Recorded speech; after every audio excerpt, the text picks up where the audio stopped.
Hello बच्चों, क्या हाल है भाई। पहला जो लेक्चर था वो तुम्हें दे दिया गया है, जिसमें हम लोगों ने बेसिक बातें ही की हैं।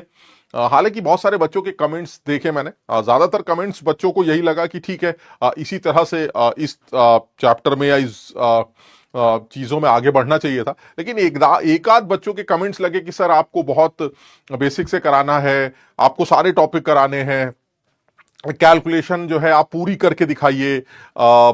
सवाल देने के बाद थोड़ा सा रुक जाया करिए, हम खुद ट्राई करेंगे। भाई ये सब जो बातें हैं ये तो मुझे बड़ी अजीब सी लग रही है, क्योंकि तुम्हें पता है ये कौन सा बैच है, कितने समय में हमें क्या क्या चीजें कवर करनी है। हम कोशिश यही करेंगे कि ट्वेल्थ में आपको किसी तरह की कोई दिक्कतें ना आए। आपको जब ट्वेल्थ में वो बातें आएंगी तो वो दोबारा भी समझाई जाती, लेकिन फिर भी कोशिश यही करेंगे कि आपको एक कॉन्फिडेंस मिले कि भाई 11th में ये मेन पोर्शन है जो मुझे आना चाहिए, और इसके ऊपर की चीजें जो है मैं समझ सकता हूं।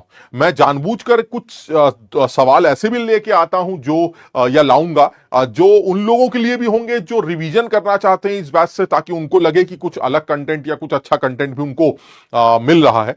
साथ ही साथ उन बच्चों के लिए जिनका बहुत बुरी तरह से 11th वेस्ट है, उन बच्चों के लिए भी वो सारी बातें बताई जा रही हैं। लेकिन जैसे कि एक आध कमेंट में लिखा था कि सर बहुत डिटेल में चलिए, डिटेल में समझाने की कोशिश करिए, रिलेटिव एटॉमिक मास के बारे में और डिटेल में बताइए, एटॉमिक मास यूनिट के बारे में भी। आपने डायरेक्ट फॉर्मूला लिख दिया, मैं समझ नहीं पाया। देखो एक्चुअली यही सारी गलती तुम पहले भी कर चुके हो और उसी गलती को तुम दोबारा करना चाह रहे हो। तो मेरा सजेशन यही है कि जो कहा जा रहा है वो करो। अपने एक्सपीरियंस से ना समझ पाए तो कम से कम उस आदमी के एक्सपीरियंस से तो सीखो जिसका खुद का एक्सपीरियंस तुम्हारी उम्र से कहीं ज्यादा है। आप समझ रहे हैं? तो मैं तुमको सिर्फ ये बताना चाह रहा हूं कि अगर आपसे कहा जाए कि आप सिर्फ ये याद करिए कि relative atomic mass number of nucleons के बराबर होता है, तो आपको वही याद रखना है। लेकिन आप वो याद नहीं करेंगे। आपके साथ दिक्कत क्या है? सर मुझे तो ये पता ही नहीं कि कार्बन में कितने न्यूक्लियॉन्स होते हैं। अरे तो ये सीखो ना, ये कहीं से पता करो, ये कहीं से सीखो कि भाई सर ने इतना बता दिया है कि किसी भी एटम के अंदर जितने न्यूक्लियॉन्स होते हैं वही रिलेटिव एटॉमिक मास होता है, और उसके आगे अगर आपने यू लगा दिया तो उसका एटम का मास तैयार हो जाता है। इतनी बात आपको सीखनी है। तो कम से कम 5-10 एटम्स ऐसे हैं जिनके न्यूक्लियॉन्स में के कितने नंबर होते हैं वो बच्चे को याद होने चाहिए। कार्बन में, नाइट्रोजन में, हाइड्रोजन में, सल्फर में, ऑक्सीजन में, सोडियम में। ये कुछ लोग ऐसे हैं जो बड़े कॉमन हैं, इनके बारे में याद करिए। ये आपका काम। आपका काम ये नहीं है कि ऐसा क्यों नहीं किया। अरे भाई ये ऐसा क्यों और क्यों के चक्कर में ही तो पिछली बार बर्बाद हो चुके हो, अब फिर से उसी चक्कर में फंसोगे, कहीं के नहीं रहोगे। इसलिए जो कहा जा रहा है सिर्फ वो करो। दूसरी बात, कैलकुलेशंस करना मेरा काम बिल्कुल नहीं है। मैं ये बिल्कुल नहीं चाहता कि मैं अपनी कैलकुलेशन स्ट्रांग करूं, क्योंकि मैं ये ऑब्जर्व कर रहा हूं जे अब जो सवाल बनाता है उसमें कैलकुलेशंस देता है। तो अगर वो कैलकुलेशंस देता है तो ये तुम्हारी रिस्पॉन्सिबिलिटी भी कि आप अपनी कैलकुलेशंस को स्ट्रांग करें। तो मेरा तो समय बचाने का सबसे अच्छा अस्त्र यही है कि मैं कैलकुलेट ना करके आपको ये बताऊं कि ये सवाल ऐसे करा जाएगा, आप कैलकुलेट करिए इसको। ये वो सब बच्चे इस बात को अप्रिशिएट करेंगे जो एक्चुअली कुछ अपने लिए करना चाह रहे हैं, और जो सिर्फ ये सोच के आए हैं कि नहीं नहीं नहीं नहीं नहीं, ये तो गलत बात है, आपको तो ऐसा करना चाहिए, आपको तो ऐसा करना चाहिए, उनका कुछ भला नहीं होने वाला। आप समझ रहे हैं? तो जैसा मैं कर रहा हूं मैं वैसा ही करूंगा। उन सारे बच्चों के लिए जो एक्चुअली करना चाहते हैं उनके लिए बेस्ट यही तरीका होगा। हमने लास्ट क्लास में बिल्कुल बेसिक डेफिनेशंस की थी, उन बेसिक डेफिनेशंस के रिजल्ट्स याद किए थे। उसके बाद मैंने एक सिर्फ वाई मैप बताया था, और बताया था अगर सिर्फ ये याद कर लिया जाए तो मोल के कैलकुलेशंस किए जा सकते हैं। मोल कितने हैं, एटम्स कितने हैं, मॉलिक्यूल्स कितने हैं, प्रोटॉन कितने हैं, न्यूट्रॉन कितने हैं, ये कैलकुलेशंस किए जा सकते हैं। ये लास्ट क्लास का ट्रेंड था, ये लास्ट क्लास में हमने डिस्कस किया। आज इसी चीज को थोड़ा सा और आगे बढ़ाएंगे, और आज हम परसेंटेज कंपोजिशन के बारे में बात करेंगे, साथ ही साथ एवरेज मॉलिक्यूलर और एवरेज एटॉमिक वेट के बारे में थोड़ी सी बात करेंगे। अगर समय निकला तो हम स्टोइचियोमेट्री के बारे में बात करेंगे, नहीं तो अगली क्लास जो होगी वो पूरी की पूरी स्टोइचियोमेट्री लिमिटिंग रिएजेंट के ऊपर बेस्ड होगी। क्लियर?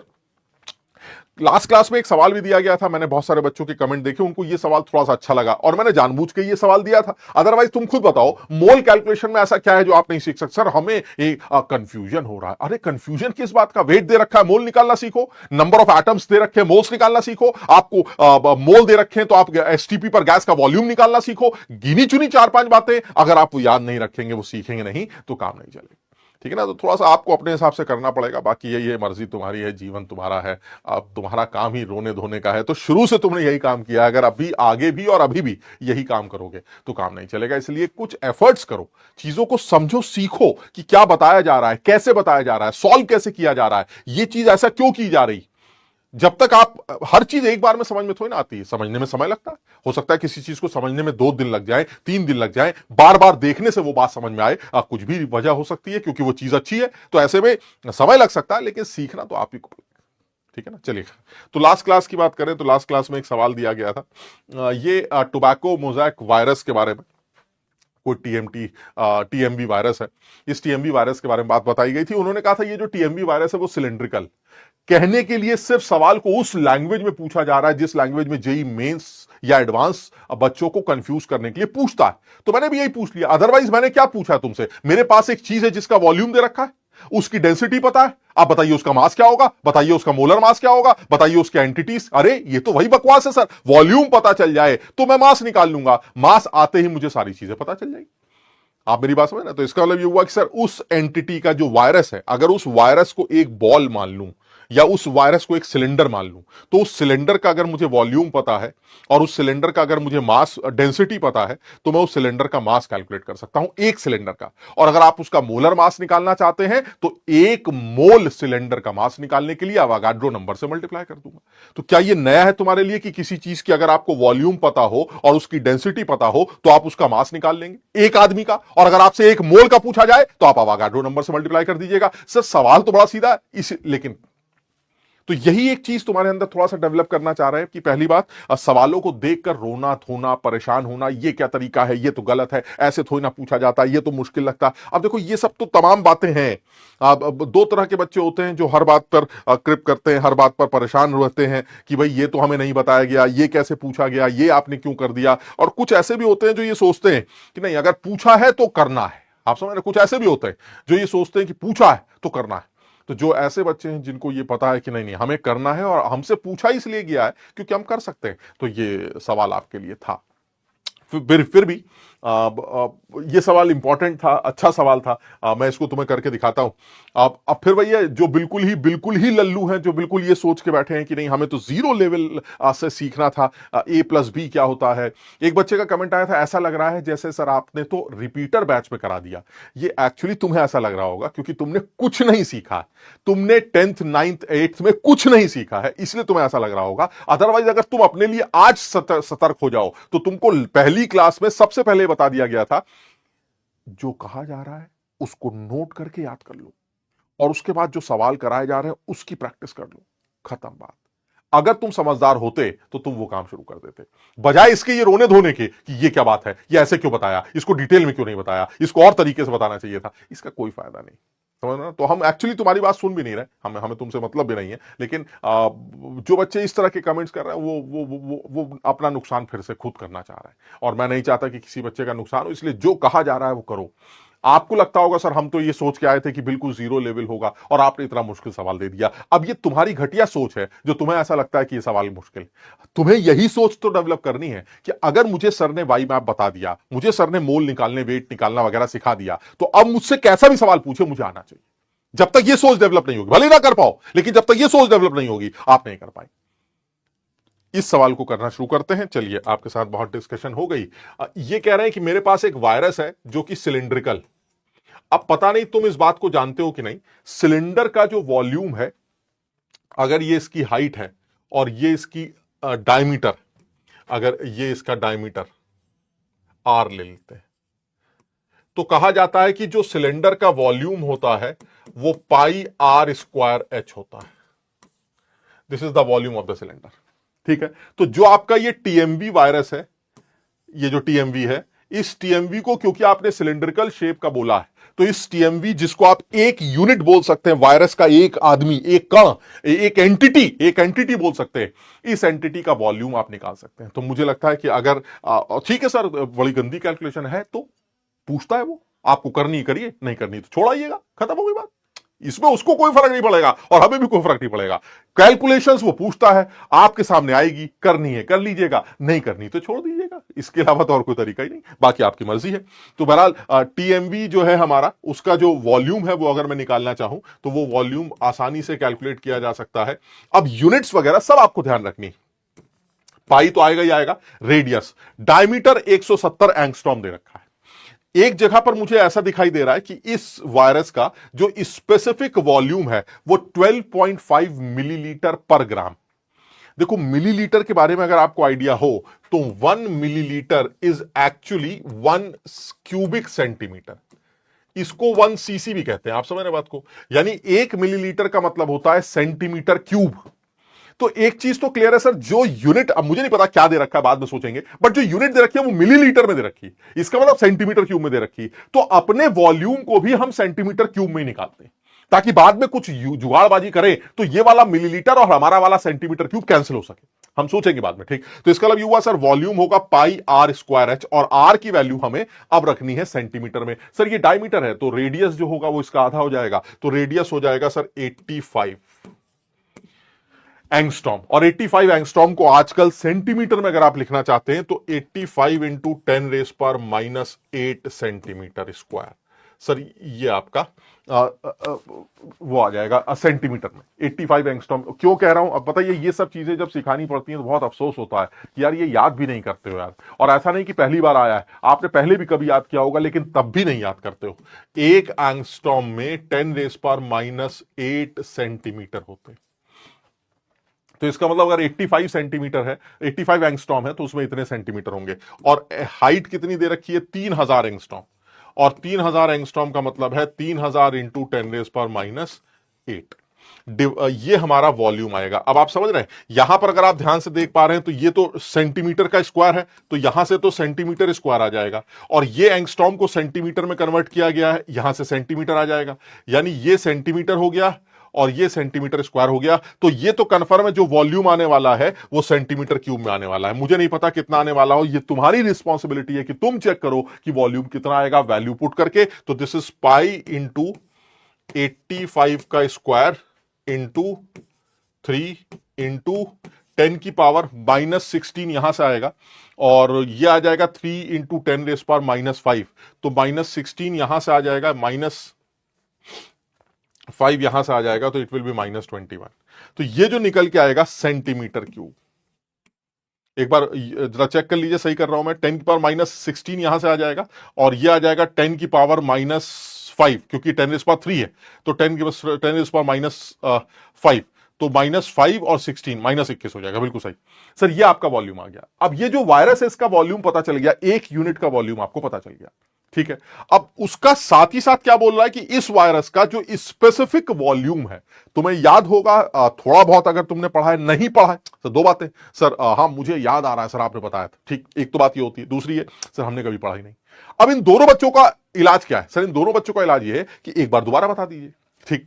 दोबारा बताने के बाद भी अगर आप भूल गए तो ये अब आपकी गलती, ठीक। तो जिन बच्चों को कुछ भी नहीं पता कि सर स्पेसिफिक वॉल्यूम किसे कहते हैं, उनको भी मैं बता रहा हूं, और जिनको बताया गया है जो वो भूल गए हैं वो भी सुन लें। स्पेसिफिक वर्ड जब भी लगता है वो पर ग्राम होता है। इसका मतलब यह हुआ कि स्पेसिफिक मतलब इतना वॉल्यूम पर ग्राम। देखिए यूनिट भी क्या दे रखी है, सेंटीमीटर क्यूब पर ग्राम। मिलीलीटर का मतलब क्या होता है, सेंटीमीटर क्यूब। तो हमारा जो वायरस है उसका जो स्पेसिफिक वॉल्यूम है वो है 12.5 मिलीलीटर पर ग्राम, यानी 12.5 सेंटीमीटर क्यूब पर ग्राम। यानी 1 ग्राम अगर वायरस होता तो उसका जो वॉल्यूम होता वो 12.5 सेंटीमीटर क्यूब होता। यानी कहने का मतलब यह हुआ कि स्पेसिफिक वॉल्यूम का मतलब है, स्पेसिफिक वॉल्यूम का मतलब है वॉल्यूम पर ग्राम। यह है स्पेसिफिक वॉल्यूम। 1 ग्राम का वॉल्यूम, उसको स्पेसिफिक वॉल्यूम कहते हैं।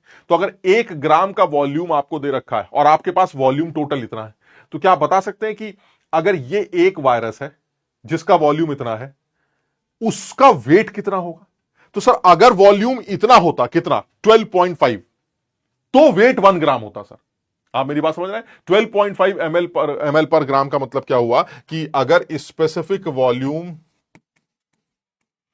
12.5 सेंटीमीटर क्यूब पर ग्राम है, तो इसका क्या मतलब, जरा सोच के बताइए, इसका क्या मतलब होना चाहिए? सर इसका मतलब होना चाहिए volume of 1 gram, volume of 1 gram of virus. अगर वायरस का 1 ग्राम लोगे तो वॉल्यूम कितना होगा, 12.5 सेंटीमीटर क्यूब। ये इसका ये मतलब 1 ग्राम वायरस का वॉल्यूम जो है 12.5 सेंटीमीटर क्यूब है। यानी अगर आपने टीएमवी इकट्ठा किया, बहुत सारे टीएमवी इकट्ठे किए और उस टीएमवी का वेट 1 ग्राम, तो अगर आप उसका वॉल्यूम निकालेंगे, टोटल सारे टीएमवीज का वॉल्यूम, सारे वायरस का वॉल्यूम जोड़ के निकालेंगे, तो वो 12.5 सेंटीमीटर क्यूब आएगा। तो मैंने कहा ठीक है, लेकिन मुझे ये बताइए, अगर वायरस का वॉल्यूम इतना हुआ तो वेट कितना आएगा? तो ये तो सिंपल यूनिटरी मेथड है सर, ये तो सिंपल यूनिटरी मेथड है कि अगर आप ये कहते हैं कि वायरस का जो वॉल्यूम है, वो वायरस का वॉल्यूम अगर 12.5 सेंटीमीटर क्यूब है, तो वायरस का जो वेट होगा, वायरस का वेट नहीं, मतलब अगर वायरस टोटल का जो वॉल्यूम है वो 12.5 सेंटीमीटर क्यूब है, तो उस 12.5 सेंटीमीटर क्यूब के अंदर जो वेट आएगा वायरस का, सारे वायरस, जितने भी वायरस के नंबर्स हैं, जो बहुत सारे टीएमवीज को इकट्ठा करने से अगर टोटल वॉल्यूम 12.5 ले लिया जाए, तो उस पूरे सिस्टम का जो मास है वो 1 ग्राम हो। तो इसका मतलब ये हुआ कि सर अगर मैं वॉल्यूम एक वायरस का दे रहा हूं आपको, तो उसका मास नहीं निकाल पाएंगे आप। अगर आप ये कह रहे हैं इतना वायरस होता, इतने सेंटीमीटर क्यूब के वॉल्यूम के बराबर अगर वायरस लोगे, तो उसका मास 1 ग्राम होगा। और अगर मैं आपसे कहूं कि भाई मेरे पास तो वायरस का वॉल्यूम इतना है, तो क्या उसका मास नहीं निकाल सकते? सर यूनिटरी मेथड से निकल आएगा सर। यानी अगर इतना वॉल्यूम है तो मास 1 ग्राम। तो अगर इतना वॉल्यूम है तो मास कितना आएगा? सर अब जो मास आएगा ना, वो एक वायरस का मास होगा। खत्म होगी बात। यानी आपको अगर यह दे रखा है कि 1 ग्राम वायरस का मास इतना है, तो फिर 1 ग्राम वायरस का वॉल्यूम इतना है, तो फिर इतने वॉल्यूम वाले के अंदर जो वायरस है, इतने वॉल्यूम का जो वायरस है, उसका मास क्या होगा, ये मुझे कैलकुलेट करना है। तो ये तो बड़ा सिंपल यूनिटरी मेथड समझ में आता है। और इस यूनिटरी मेथड को अगर मैं ध्यान से देखूं, तो 12.5 सेंटीमीटर क्यूब की वजह से अगर मास 1 ग्राम आता है, तो फिर इसका मतलब यह हुआ कि अगर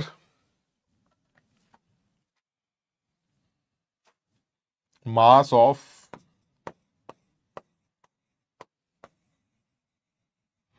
1 टीएमवी, 1 टीएमवी का अगर आप मास निकालना चाहते हैं, तो 1 टीएमवी का मास निकालने के लिए क्या करना होगा? सर उस 1 टीएमवी का अगर आपको वॉल्यूम पता है और आपको यह पता है कि इतने वॉल्यूम का इतना ग्राम होता है, तो फिर इतने वॉल्यूम में कितने ग्राम होगा, वो आप उस 1 टीएमवी का मास कैलकुलेट कर सकते हैं। तो वो कितना आ जाएगा? वो आ जाएगा पाई इंटू 85 का square into 3 into 10⁻⁻21 centimetre cube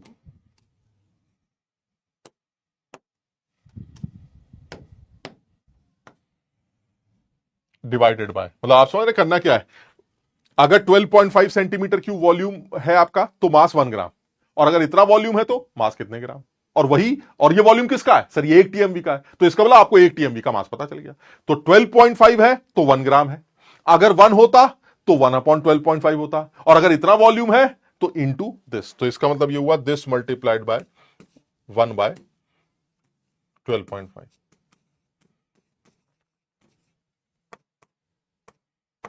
ये आपका मास आ जाएगा, and this is the mass of 1 TMV. ये 1 टीएमवी का मास।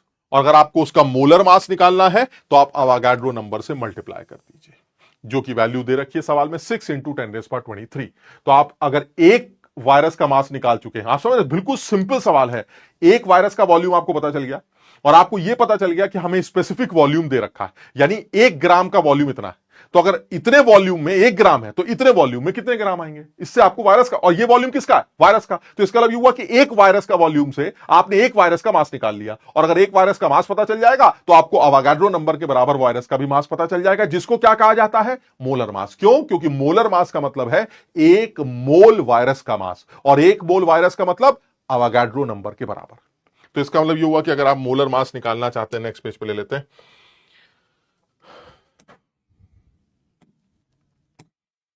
अगर आप मोलर मास निकालना चाहते हैं, तो मोलर मास कैलकुलेट कर सकते हैं।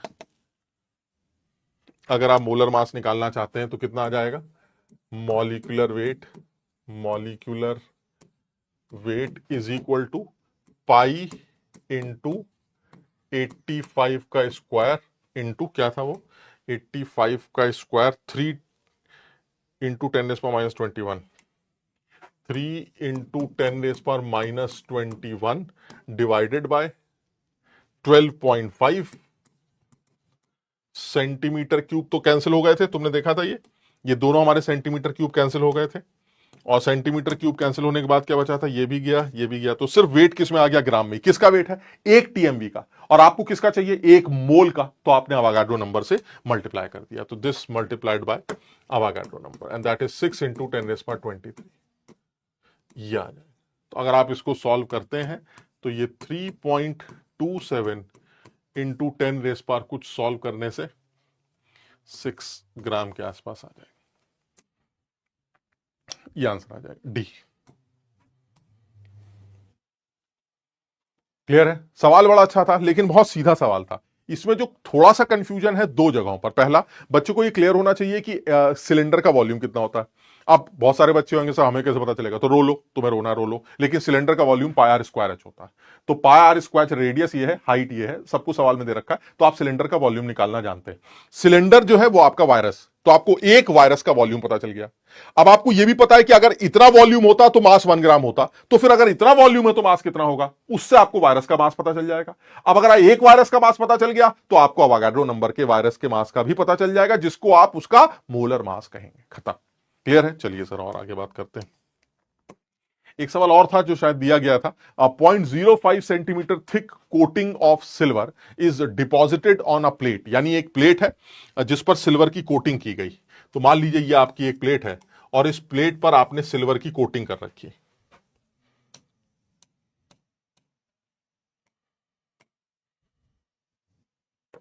तो मान लीजिए ये आपकी प्लेट है, इस प्लेट पर आपने सिल्वर की कोटिंग कर रखी है। तो जो भी सिल्वर की कोटिंग, वो कोटिंग, मान लीजिए ये आपने सिल्वर की कोटिंग कर रखी है। अब वो हमसे ये जानना चाह रहा है कि भाई साहब जो है ये जो आपने सिल्वर की कोटिंग इसके ऊपर कर रखी है, इसमें सिल्वर है कितने, ये सिल्वर की कोटिंग। तो एक चीज तो मानते होगे तुम कि थिकनेस दे रखी है और एरिया दे रखा है, तो आपको वो जो सिल्वर डिपॉजिट है उसका वॉल्यूम पता चल जाएगा। यानी volume of silver deposited, volume of silver deposited, volume of silver deposited अगर मैं निकालना चाहता हूं तो कितना आ जाएगा। वॉल्यूम ऑफ सिल्वर डिपॉजिटेड अगर आप कैलकुलेट करना चाहते हैं तो एरिया 0.05 का स्क्वायर है, ये मीटर में दे रखा है, और डेंसिटी सेंटीमीटर क्यूब में दे रखी है। इसका मतलब ये हुआ मैं जो वॉल्यूम है उसको भी सेंटीमीटर क्यूब में ही निकालता हूं। तो ये हमारा सेंटीमीटर में दे रखा है, तो मैं एरिया को भी सेंटीमीटर में ले लेता हूं। तो मीटर स्क्वायर को सेंटीमीटर में कन्वर्ट करना है तो 10⁻² का स्क्वायर कर देंगे। This centimetre square is the area into 0.05 centimetre is the thickness. तो ओवरऑल देखें तो ये 25 सेंटीमीटर क्यूब ये आपका वॉल्यूम आ जाएगा। यानी जो सिल्वर डिपॉजिट हो रहा है उसका वॉल्यूम 25 सेंटीमीटर क्यूब। अब अगर उसका वॉल्यूम 25 सेंटीमीटर क्यूब है, डेंसिटी दे रखी है, तो मास आ जाएगा, mass of silver deposited, mass of silver deposited. तो सिल्वर का जो मास डिपॉजिट हुआ वो कितना आ जाएगा सर, अगर वॉल्यूम 25 सेंटीमीटर क्यूब है और डेंसिटी 7.9 ग्राम पर सेंटीमीटर क्यूब है, ग्राम पर सेंटीमीटर क्यूब है, तो आपको मास पता चल जाएगा। आप देख रहे हैं सेंटीमीटर क्यूब से सेंटीमीटर क्यूब कैंसिल हो जाएगा और आपको सिल्वर डिपॉजिटेड मास पता चल जाए। और जब मास पता चल जाए तो क्या नंबर नहीं निकाल सकते, एटम्स नहीं निकाल सकते सर, नंबर ऑफ एटम्स भी निकाल सकते हैं। मास से एटम्स तक पहुंचने के लिए वाई मैप कैसे कहता था कि मास से पहले मोल्स के पास आ जाना और मोल से एंटिटीज के पास चले जाना। तो आपने सबसे पहले नंबर ऑफ सिल्वर एटम्स अगर आप निकालना चाहते हैं, डायरेक्ट निकालते हैं नंबर ऑफ सिल्वर एटम्स कितने आ जाएंगे। तो सबसे पहले मोल्स निकाल लेते हैं, 25 × 7.9 ग्राम, और वेट से मोल्स कैसे आते हैं, मोलर मास से डिवाइड करके, और सिल्वर का मोलर मास कितना है 108। तो ये आपके मोल्स आ गए।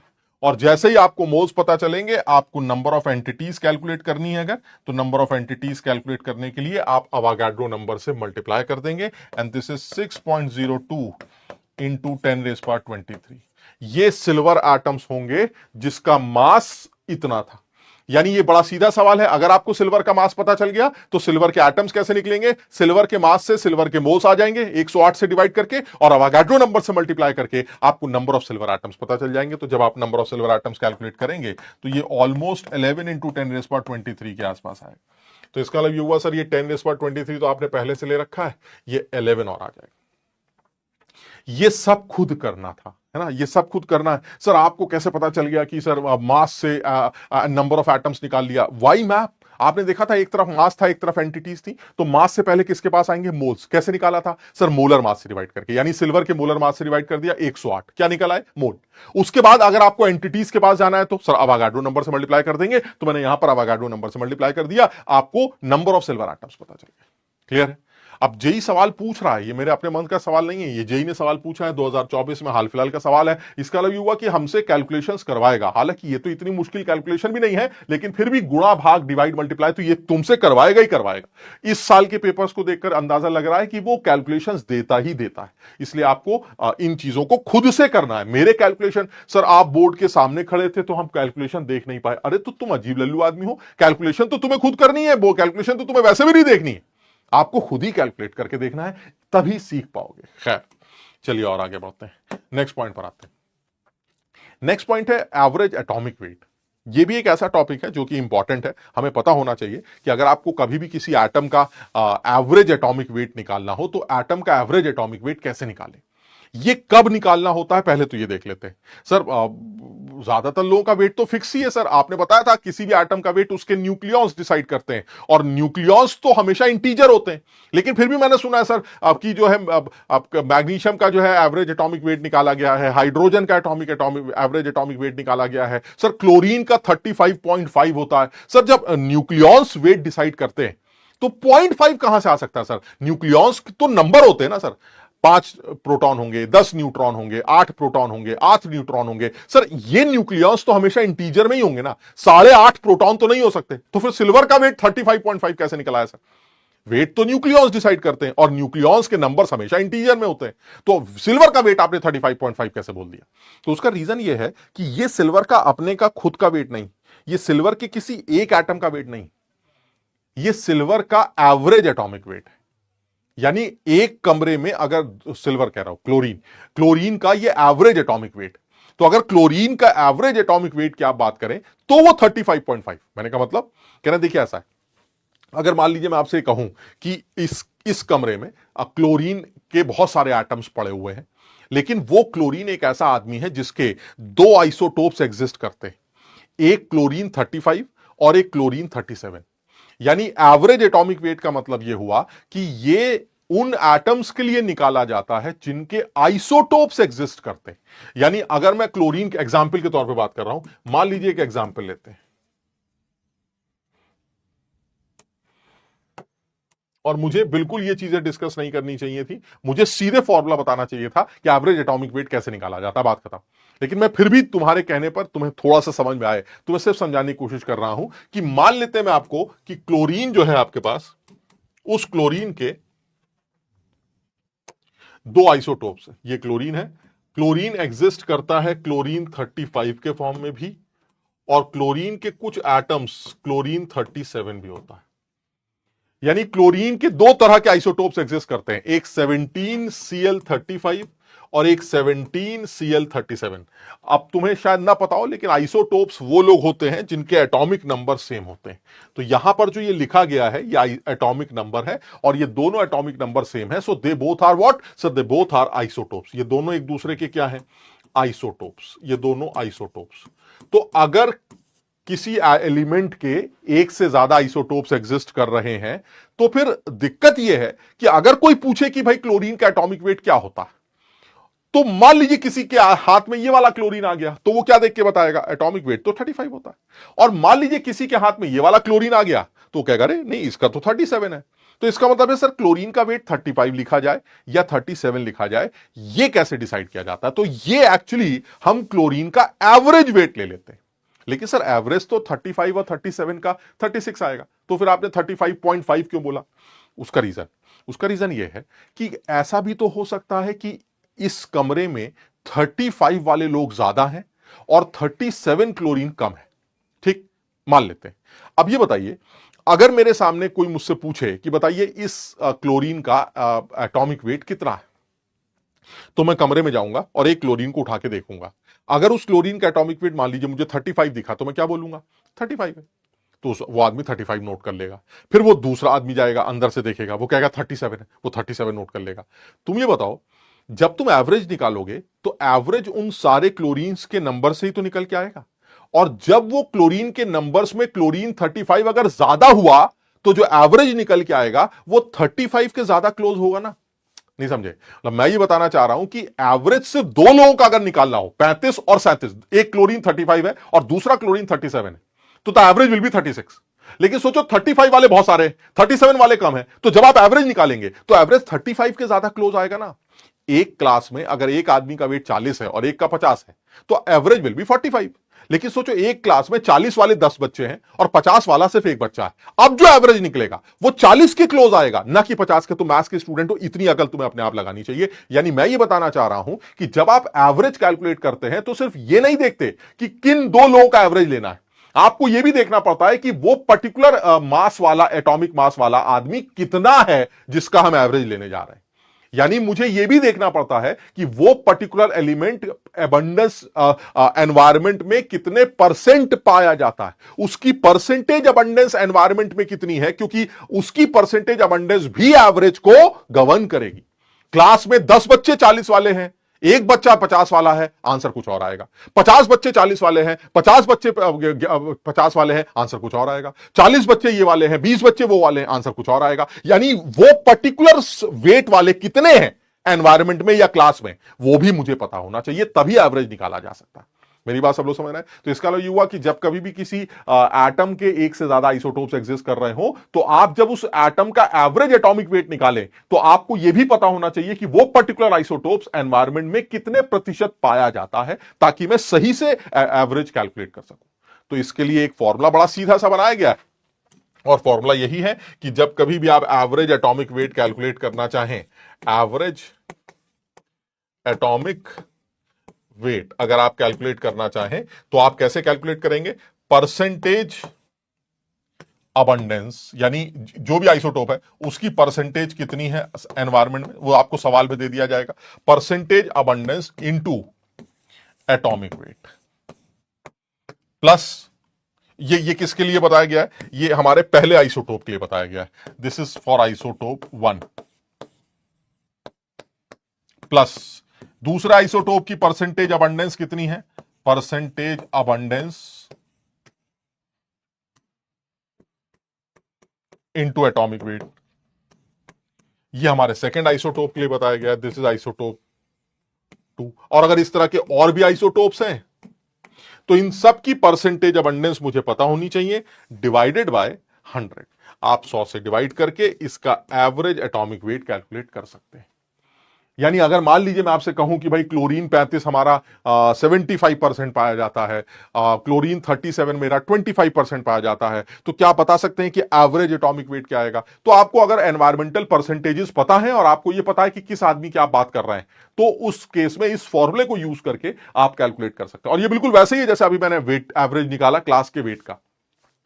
40 बच्चे अगर 40 किलो वाले हैं और 2 बच्चे 50 किलो वाले हैं, तो एवरेज निकालने के लिए आप क्या करेंगे?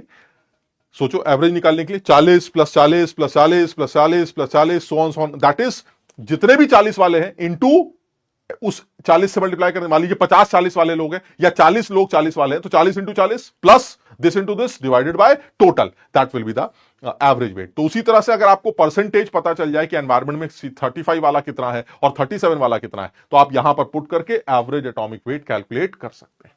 तो जैसे एग्जाम्पल के तौर पर जेई ने मेंस लेवल पर या पहले एडवांस लेवल पर भी इस पर सवाल बनाया है। अब यहां पर देखिए सर, क्लोरीन के दो हैं, एक 75% पाया जाता है 35 और 25% पाया जाता है 37। बताइए एवरेज वेट क्या आएगा? तो हमने कहा अब तो बड़ा आसान हो गया सर, अगर आप क्लोरीन का एवरेज एटॉमिक वेट निकालना चाहते हैं, तो वो कैसे आएगा sir? 75% is the abundance into किसका वेट? 35 वाले का, प्लस दूसरा वाला हमारा 25% है, लेकिन वो उसका एवरेज, उसका वेट कितना? Atomic weight 37 divided by 100। इसको सॉल्व करके आप क्लोरीन का एवरेज एटॉमिक वेट कैलकुलेट कर सकते हैं, दैट इज 35.5। आप समझ मेरी बात को? यानी मैं ये बताना चाह रहा हूं कि अगर आपको कभी भी एक से ज्यादा आइसोटोप्स वाला कोई एटम दे दिया जाए और उसकी परसेंटेज अबंडेंस गिवन हो, तो आप आसानी से एवरेज एटॉमिक वेट कैलकुलेट कर सकते हैं इस फॉर्मूले को यूज करके। इनफैक्ट आप इसका उल्टा भी कर सकते हैं। उल्टा मतलब अगर आपको एवरेज दे दिया जाए और आपको किसी एक की परसेंटेज निकालनी हो तो भी निकाल सकते हैं। भाई एक को एक्स मान लेंगे, दूसरा 100 माइनस एक्स हो जाएगा, तो एक्स की इक्वेशन को सॉल्व करके भी ये काम कर सकते हैं। मतलब अगर मैं यही सवाल उल्टा करूं तो कैसे करूंगा? एवरेज मान लीजिए हमें सवाल में दे रखा है और किसी एक की परसेंटेज मुझे निकालनी है, तो मान लेते हैं अगर क्लोरीन 35 की निकालनी है तो इसको एक्स मान लेते हैं। तो जो दूसरा वाला है वो कितना होगा सर? दूसरा वाला 100 में से माइनस हो जाएगा उसकी परसेंटेज। यानी एनवायरमेंट में अगर ये x% पाया जाता है तो ये वाला आदमी कितने परसेंट पाया जाएगा? 100 माइनस एक्स। और एवरेज आपको सवाल में दे रखा है इस बार, जस्ट उल्टा। मतलब आप समझ रहे, ये एक नया सवाल हो गया। इस सवाल की बात नहीं कर रहे, एक नया सवाल हो गया। तो ऐसे में क्या होगा सर? 35 वाले तो x% है, 35 वाले तो x% है, तो this is x into 35 plus दूसरे वाले 100 माइनस एक्स है, so this is 100 minus x into 37 divided by total कितना है? 100। इसको सॉल्व करके आप x की वैल्यू निकाल सकते हैं। तो जब आप x की वैल्यू निकालेंगे तो वो 75% आ जाएगी, यानी जस्ट उल्टा हो जाएगा सवाल। तो मेरे कहने का मतलब है आप एवरेज अगर देते हैं तो मैं आपको परसेंटेज अबंडेंसेस कैलकुलेट करके बता सकता हूं आइसोटोप्स की। अगर आप परसेंटेज अबंडेंसेस देते हैं तो मैं एवरेज कैलकुलेट करके दिखा सकता हूं एवरेज एटॉमिक वेट निकालने के लिए। और भी एक आध एग्जांपल ले लेते हैं। जैसे मान लीजिए अब फिर वही वाली बात आती है, सर कैलकुलेट करना है। मुझे नहीं कैलकुलेट करना है, कैलकुलेट तुम्हें करना है। मैं तो सिर्फ बता सकता हूं, बाकी मर्जी तुम्हारी है। तुम्हें कैलकुलेट करना है तुम कैलकुलेट कर लेना। An element x has 3 isotopes, इसके 3 आइसोटोप्स 20, 21 और 22, जिसमें 20 की परसेंटेज 90 है। आपसे पूछ रहा है 21 वाले की कितनी होगी?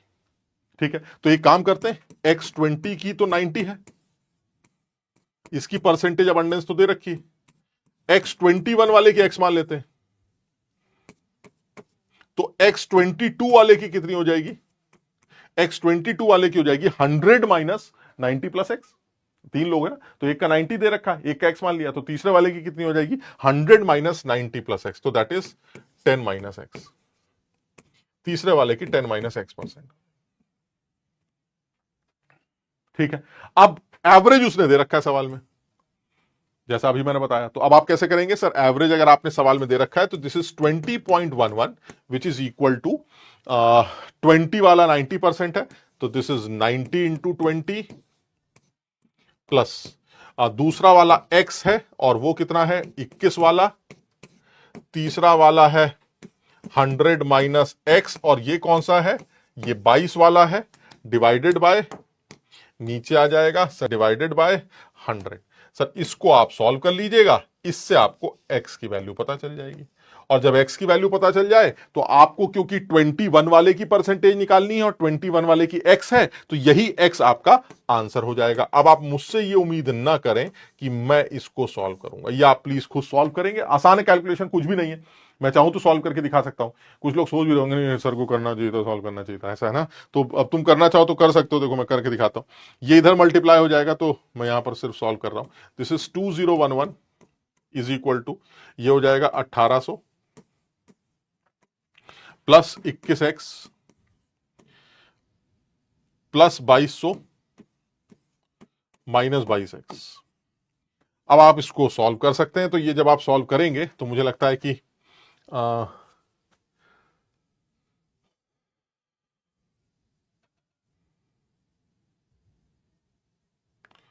है कितना आ जाएगा इन दोनों से? कुछ गलत कर दिया क्या?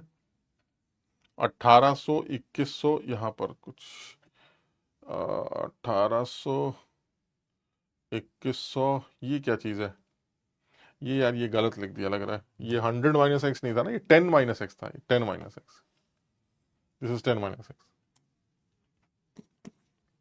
तो अब आप इसको सॉल्व कर लीजिए बस। तो ये हो जाएगा 220 माइनस 22x, ये हो जाए। अब आप इसको सॉल्व कर लीजिए। तो ये 220 और 1800, ये कितना हो जाएगा? 1800 और 200। 1800 200 कितना होता है? 1800 और 200 2020। 2020 ये है, 2020 ये है और ये x है, तो 2020 उधर चला जाएगा, तो 2020 9 बचेगा। तो यानी अगर आप खुद सॉल्व करें तो ओरली सॉल्व हो रहा है, x की वैल्यू 9% आ रही है। यानी x आपका आंसर है, क्योंकि आपको 21 का ही परसेंटेज बताना है जिसको आपने x माना है, दिस इज 9%। तो ये कैलकुलेशन तुम्हें खुद ही करनी है, मतलब मुझे नहीं करनी है, मैं तो ज्यादा टाइम ले रहा हूं, तुम तो बहुत जल्दी कर सकते हो, लेकिन तुम अपने आप पे भरोसा तो रखो कि कैलकुलेट कर पाओगे। अदरवाइज फिर वही यही क्या है, आपने क्यों नहीं कैलकुलेट करा, ये तो हमें बड़ा मुश्किल है। तो ये आपको सीखना पड़ेगा, है समझ में। चलिए सर और आगे बढ़ते हैं। तो कुछ सवाल प्रैक्टिस के लिए मैंने और लिए हैं, कुछ सवाल प्रैक्टिस के लिए आपको और दिए जाएंगे, आप उसकी प्रैक्टिस कर लीजिएगा, ठीक। नेक्स्ट बात पर आते हैं। नेक्स्ट है average atomic weight, average sorry molecular weight, यानी अब मॉलिक्यूल के वेट का एवरेज। तो मैंने कहा ये तो बड़ा अजीब सी बात है सर, एटम के तो एक से ज्यादा आइसोटोप्स एग्जिस्ट कर सकते हैं, इसलिए आपने उस एटम का एवरेज एटॉमिक वेट मुझको निकलवाना सिखा दिया क्योंकि उसके आइसोटोप्स थे। सर मॉलिक्यूल का कैसे, मतलब मॉलिक्यूल तो मॉलिक्यूल होता है सर, वो तो उसके तो आइसोटोप का कोई मतलब ही नहीं बनता। तो ऐसे में मॉलिक्यूल का एवरेज का क्या मतलब।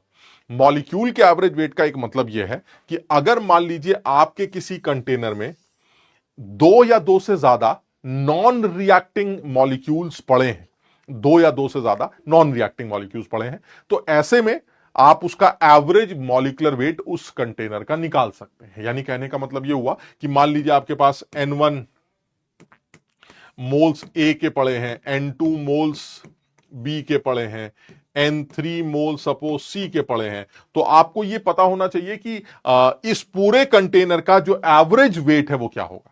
तो इस कंटेनर का जो एवरेज मॉलिक्यूलर वेट है वो निकालने के लिए आपको इंडिविजुअल एलिमेंट्स के, ये जो ए है इसका मोलर मास आपको पता होना चाहिए, मान लीजिए ये M1, इसका मोलर मास आपको पता होना चाहिए ये M2 है, इसका मॉलिक्यूलर वेट आपको पता होना चाहिए, मान लीजिए ये M3 है। तो ऐसे में अगर आप इसका ओवरऑल मॉलिक्यूलर वेट निकालना चाहते हैं, इंडिविजुअल तो M1 M2 M3 है, बट अगर आप ओवरऑल मोलर मास निकालना चाहते हैं तो उसके लिए आपको ये इक्वेशन यूज करनी पड़ती है।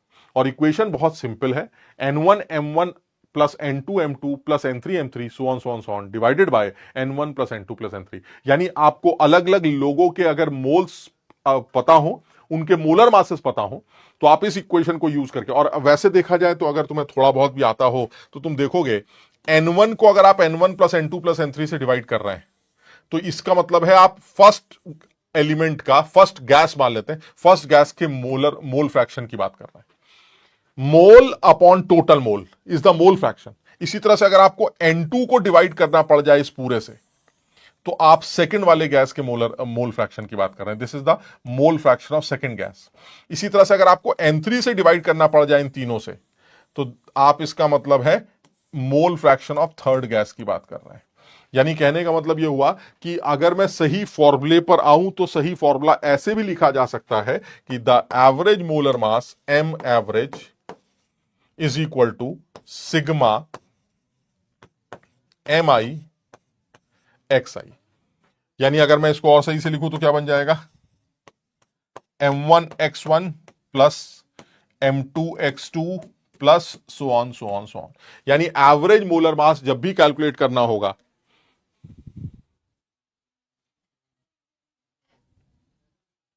एवरेज मोलर मास जब भी कैलकुलेट करना होगा, उसको कैलकुलेट करने के लिए आपको ये वाली इक्वेशन का सहारा लेना पड़ेगा। ये तब है जब एक से ज्यादा गैसेस, एक नॉन रिएक्टिंग गैसेस एक कंटेनर के अंदर प्रेजेंट हो। तो आप उस पूरे कंटेनर का एवरेज मॉलिक्यूलर वेट अगर निकालना चाहते हैं तो उसके लिए आपको क्या करना पड़ेगा, इंडिविजुअल गैसेस के मोल फ्रैक्शंस को उनके मोलर मास से मल्टीप्लाई करके ही ये काम करना पड़ेगा। जैसे जैसे मैं एक एग्जांपल लेता हूं, मान लीजिए मैं आपसे कहूं कि मेरे पास जो है एक कंटेनर, ये कंटेनर है ना, इस कंटेनर में 2 मोल जो है वो हीलियम के पड़े हुए हैं और 3 मोल मान लीजिए नाइट्रोजन के पड़े हैं। वो हमसे कह रहा है बता सकते हैं कि इस कंटेनर का एवरेज मॉलिक्यूलर वेट क्या होगा। अब तुम खुद सोचो, बड़ा अजीब सा सवाल है सर, मॉलिक्यूलर वेट, अरे भाई हीलियम का 4 होता है, हीलियम तो एटम है सर, तो हीलियम का तो मोलर मास 4 होता है और नाइट्रोजन का 28 होता है, बस बात खत्म। ये एवरेज का क्या मतलब है सर, इसका एवरेज मोलर मास कैसे निकलेगा। तो इसके एवरेज मोलर मास में भी तुम इस बात को आप समझ पाओगे, इसके एवरेज मोलर मास में भी इस चीज से असर पड़ेगा कि नाइट्रोजन है कितने और हीलियम है कितने। जैसे अभी मैंने क्लोरीन के केस में समझाया, भाई मेरी बात सब लोग समझ रहे हैं ना कि भाई एवरेज निकालते वक्त सिर्फ इससे थोड़ी ना मतलब होता है कि तुम्हारा कितना है तुम्हारा कितना। अरे भाई तुम्हारे वाले कितने हैं और तुम्हारे वाले कितने हैं, उन सबको जोड़कर टोटल से डिवाइड करेंगे तब जाके एवरेज निकले के आएगा। उसी तरह से यहां पर भी है। यहां पर भी जब आप एवरेज मोलर मास कैलकुलेट करना चाहते हैं तो इंडिविजुअल गैसेस के मोल फ्रैक्शंस को उनके मोलर मास से मल्टीप्लाई करके आपको एवरेज निकालना पड़ेगा। तो अगर आप यहां पर एवरेज मॉलिक्यूलर वेट निकालना चाहते हैं तो mole fraction molar mass of helium into mole fraction of helium plus molar mass of nitrogen into mole fraction of nitrogen. जहां तक मोलर मास का सवाल है, दुनिया जानती है हीलियम का मोलर मास 4 है। मोल का फ्रैक्शन लेना चाहते हो तो 2/5 हो जाएगा, 2/2 + 3 प्लस दूसरा वाला नाइट्रोजन है जिसका मोलर मास 28 होता है और इसके मोल का फ्रैक्शन लेना चाहते हो तो ये 3/5 हो जाएगा। आप इसको सॉल्व करके इस कंटेनर का एवरेज मॉलिक्यूलर वेट कैलकुलेट कर सकते हैं। इस कंटेनर का एवरेज मॉलिक्यूलर वेट कैलकुलेट किया जा सकता है। क्लियर है? तो इसको अगर आप सॉल्व करते हैं तो कितना आ जाएगा सर? दिस इज 8/5 तो कितना आ जाएगा? 8/5 1.6, ठीक, प्लस यहां कितना आ जाएगा? यहां आ जाएगा 28 × 3 74 हो गया, 84 हो गया। 28 × 3 84/5 है ना, तो 84/5 हो जाएगा। 5 1 5,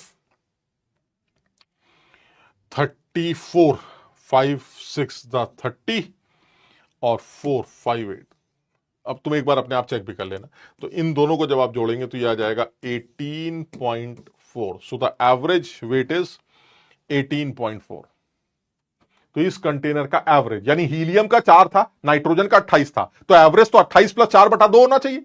28 + 4/2 खत्म, 16 आ गया। अरे नहीं नहीं सर, समझिए बात को, इसके ऊपर भी डिपेंड करेगा ना कि नाइट्रोजन के कितने लोग हैं और हीलियम के कितने लोग हैं। तो ऐसे में सर उनके फ्रैक्शंस, मोल फ्रैक्शंस को यूज करके ही एवरेज मॉलिक्यूलर वेट निकाला जाता है। जब आप एवरेज एटॉमिक वेट निकालते हैं तो इंडिविजुअल आइसोटोप्स की परसेंटेज अबंडेंस को यूज किया जाता है, और जब आप एवरेज मॉलिक्यूलर वेट निकालते हैं मॉलिक्यूल्स के, बहुत सारे मॉलिक्यूल्स को मिलाकर, तो ऐसे में आप मोल फ्रैक्शंस को यूज करके ये काम करते हैं। जैसे एक एग्जांपल और लेते हैं। मान लीजिए कहता है average molecular weight of air निकालिए, एयर का एवरेज। तो एयर में तुम्हें पता है बहुत सारे लोग होते हैं, लेकिन मान लेते हैं एयर में हमारे पास 80% नाइट्रोजन और 20% ऑक्सीजन है सपोज। तो यानी सर नाइट्रोजन ज्यादा है, ऑक्सीजन कम है, ये इसका मतलब है नाइट्रोजन ज्यादा है, ऑक्सीजन कम। और कौन कितने परसेंटेज वो भी दे रखा है। तो इसका मतलब ये हुआ सर मैं आसानी से एवरेज मोलर मास निकाल सकता हूं। Average molar mass of air is equal to 80/100 into 28 plus 20/100 into 32। Clear है? बताइए, समझिए बात को। यानी नाइट्रोजन का परसेंटेज हो गया 80/100 और ऑक्सीजन का फ्रैक्शन हो गया 20/100। तो this into 28 plus this into 32 will be the average. आप इसको सॉल्व करेंगे तो ये 29 के आसपास या 28.8 के आसपास, ऐसा पता नहीं, तुम सॉल्व करके देखना, ये एयर का वेट आ जाए। The average molecular weight of air is 28.8 average. मेरी बात समझ रहे हैं? तो इसका मतलब हुआ सर एयर को अगर मैं ध्यान से देखूं, और वो लॉजिकल भी है सर, नाइट्रोजन की परसेंटेज ज्यादा है तो जो वेट आएगा एवरेज वो नाइट्रोजन के ज्यादा क्लोज आएगा, और क्योंकि नाइट्रोजन का मॉलिक्यूलर वेट 28 है तो जो एवरेज निकल के आएगा वो 28 के ज्यादा क्लोज आएगा, एंड दैट इज 28 पॉइंट, ना कि 32 के। आप समझ रहे हैं? क्योंकि ऑक्सीजन की परसेंटेज वो कम। तो ओवरऑल देखा जाए तो जो एवरेज मोलर मास निकल के आएगा वो 28.8 निकल के आएगा। और इससे पता चल रहा है कि एयर जो है, खैर इसको एक सवाल से समझते हैं, और ये बहुत अच्छा सवाल है। वो कह रहा है the molecular mass of dry air is less than moist air, greater than moist air. अब बहुत सारे बच्चे कंफ्यूज होते हैं, उनको जनरली ये सब बातें पता नहीं होती, तो वो अपने मन से सवाल का आंसर लिख देते हैं। वो सोचते हैं यार एयर है तो हल्की होती होगी। आपने अभी देखा था कि एयर का जो मोलर मास था वो 28-29 के आसपास था। हम ऐसे ही ले लेते हैं 28.88। तो अगर आप मॉलिक्यूलर वेट की बात करते हैं तो 28.8 ग्राम बोल दीजिए। अगर आप एक मोलर मास की बात कर रहे हैं तो 28.8 ग्राम बोल देते हैं। दिस इज ग्राम पर मोल। यानी एक मोल अगर एयर लेके आते हो तो उसका मास 28.8 होगा। और मॉइस्ट एयर में क्या होता है सर? आप समझ रहे हैं? मॉइस्ट एयर का क्या मतलब है सर? मॉइस्ट एयर का मतलब है एयर में से कुछ एयर हटी और उसकी जगह मॉइस्चर आ रहा है। आप समझ रहे हैं? तो दैट मींस, और मॉइस्चर इज वाटर। और तुम्हें पता है कि वाटर का जो मोलर मास है वो 18 ग्राम पर मोल होता है। 18 ग्राम पर मोल। तो इसका मतलब ये हुआ सर अगर सिर्फ एयर है तो उसमें मॉइस्चर नहीं है, उसमें सारे लोग एयर एयर है, और उसका जो वेट होगा मोलर मास वो 28.8 होगा। और अगर मॉइस्ट एयर है तो उसमें सर 28.8 को रिप्लेस करा होगा वाटर ने, क्योंकि मॉइस्चर भी है। तो सर इसका मतलब ये हुआ सर, एयर अगर अकेले होती तो उसका वेट ज्यादा होता, अगर मॉइस्ट एयर लेंगे तो वेट थोड़ा कम निकल के आएगा, because moisture that is water का जो मोलर मास है वो एयर के मोलर मास से कम होता है। मेरी बात समझ रहे हैं? तो बहुत सारे बच्चे ये समझते हैं कि एयर जो है वो भारी होती है, हल्की होती है वाटर से, और इसलिए मॉइस्ट एयर यानी भीगी हुई एयर जो होगी वो भारी होगी। ना, भीगी हुई एयर हल्की होगी। व्हाई? बिकॉज मॉइस्चर का जो एटॉमिक वेट मोलर मास है वो 18 ग्राम पर मोल होता है, और अगर आप सिर्फ एयर लेते तो एयर का जो मोलर मास है वो 28.8 है। समझ रहे हैं बात को? तो इसका मतलब हुआ sir, air is heavier than water. Air water से ज्यादा हैवी है, और उसका जो मॉलिक्यूलर मास है ड्राई एयर का वो मॉइस्ट एयर से ज्यादा है, ग्रेटर देन मॉइस्ट एयर। मेरी बात सब लोग समझ रहे हैं? ठीक है। इसी तरह से अपने आप सॉल्व करना। एक सवाल तुम्हें करने के लिए दे रहा हूं, होमवर्क है, सेम सवाल है, अपने हिसाब से करने की कोशिश करना। सब लोग दिमाग लगाएंगे कि अगर मैं किसी कमरे में पर्टिकुलर मोल एयर के निकालकर उसकी जगह वेपर्स भर दूं, पानी की vapours, they are water vapours, ये जो है हमारी, ये हमारी वेपर, वेपर तो समझ गए ना, वाटर वेपर। तो अगर मैं वाटर वेपर्स भर दूं तो इस कमरे की डेंसिटी बढ़ रही है या इस कमरे की डेंसिटी घट रही है, ये अपने आप सोचने की कोशिश करिएगा। अभी मैंने इसका एक्सप्लेनेशन तुम्हें दिया है, और बात करते हैं। जैसे ये ले लेते हैं, अ gaseous mixture contains 70% N2 and 30% unknown gas. 70% nitrogen है और 30% जो है वो एक unknown gas. If the average molar mass of the mixture is 37.6, then the molar mass of the unknown gas। तो ये बिल्कुल वैसे सवाल हो गया कि अगर एवरेज दे रखा है तो हमारा तरीका क्या है सवाल करने का? हमारा तरीका है कि अगर मान लीजिए दूसरे वाले का मोलर मास x या m मान लेते हैं, तो that mean 70 by 100 into nitrogen का 28 प्लस 30% दूसरा वाला है, दैट इज 30/100 इंटू उसका molar mass, and this is the average, and average is 37.6। तो जो एवरेज है वो 37.6। इससे आप m की वैल्यू कैलकुलेट कर सकते हैं। तो अगर आप m निकालना चाहते हैं तो कितना आ जाएगा?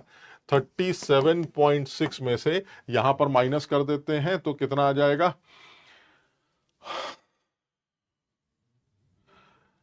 8 7 56 आया 5, 7 दूनी 14, 5 19, 196 ना, तो 1960 यानी 19.6।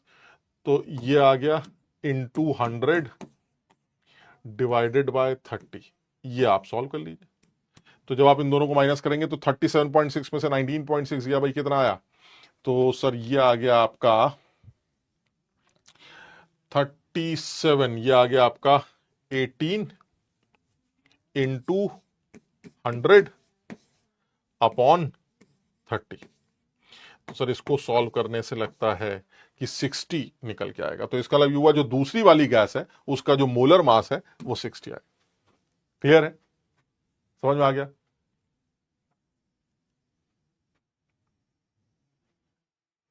तो बड़ा आसान है, कहीं कुछ मुश्किल नहीं है, आसान है। तो यानी अब कुछ लोग कहेंगे सर ये आपने बड़ी जल्दी कर दिया। अरे तो थोड़ा सा जोर मारो ना यार, अपने आप दिमाग लगाओ, करा तो कुछ भी नहीं है। मैंने जैसे बताया परसेंटेज दे रखी है, उससे फ्रैक्शन आ गया। 100 टोटल ले लेते हैं, उसमें 70 नाइट्रोजन है, तो फ्रैक्शन कितना हुआ? 70/100 इंटू 28, 30/100 इंटू m, और वो एवरेज आपको सवाल में ऑलरेडी दे रखा है, उससे हम निकल आएगा। इससे पहले वाले सवाल में आप m की वैल्यू रखकर ये एवरेज निकालते थे, एवरेज दे दिया तो m निकाल लेना। समझ लो बात को? और सवाल ले लेते हैं।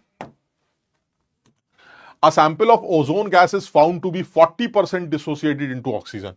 यानी कहने का मतलब यह हुआ कि जो ओजोन गैस है वो O2 में कन्वर्ट हो रही है 40%।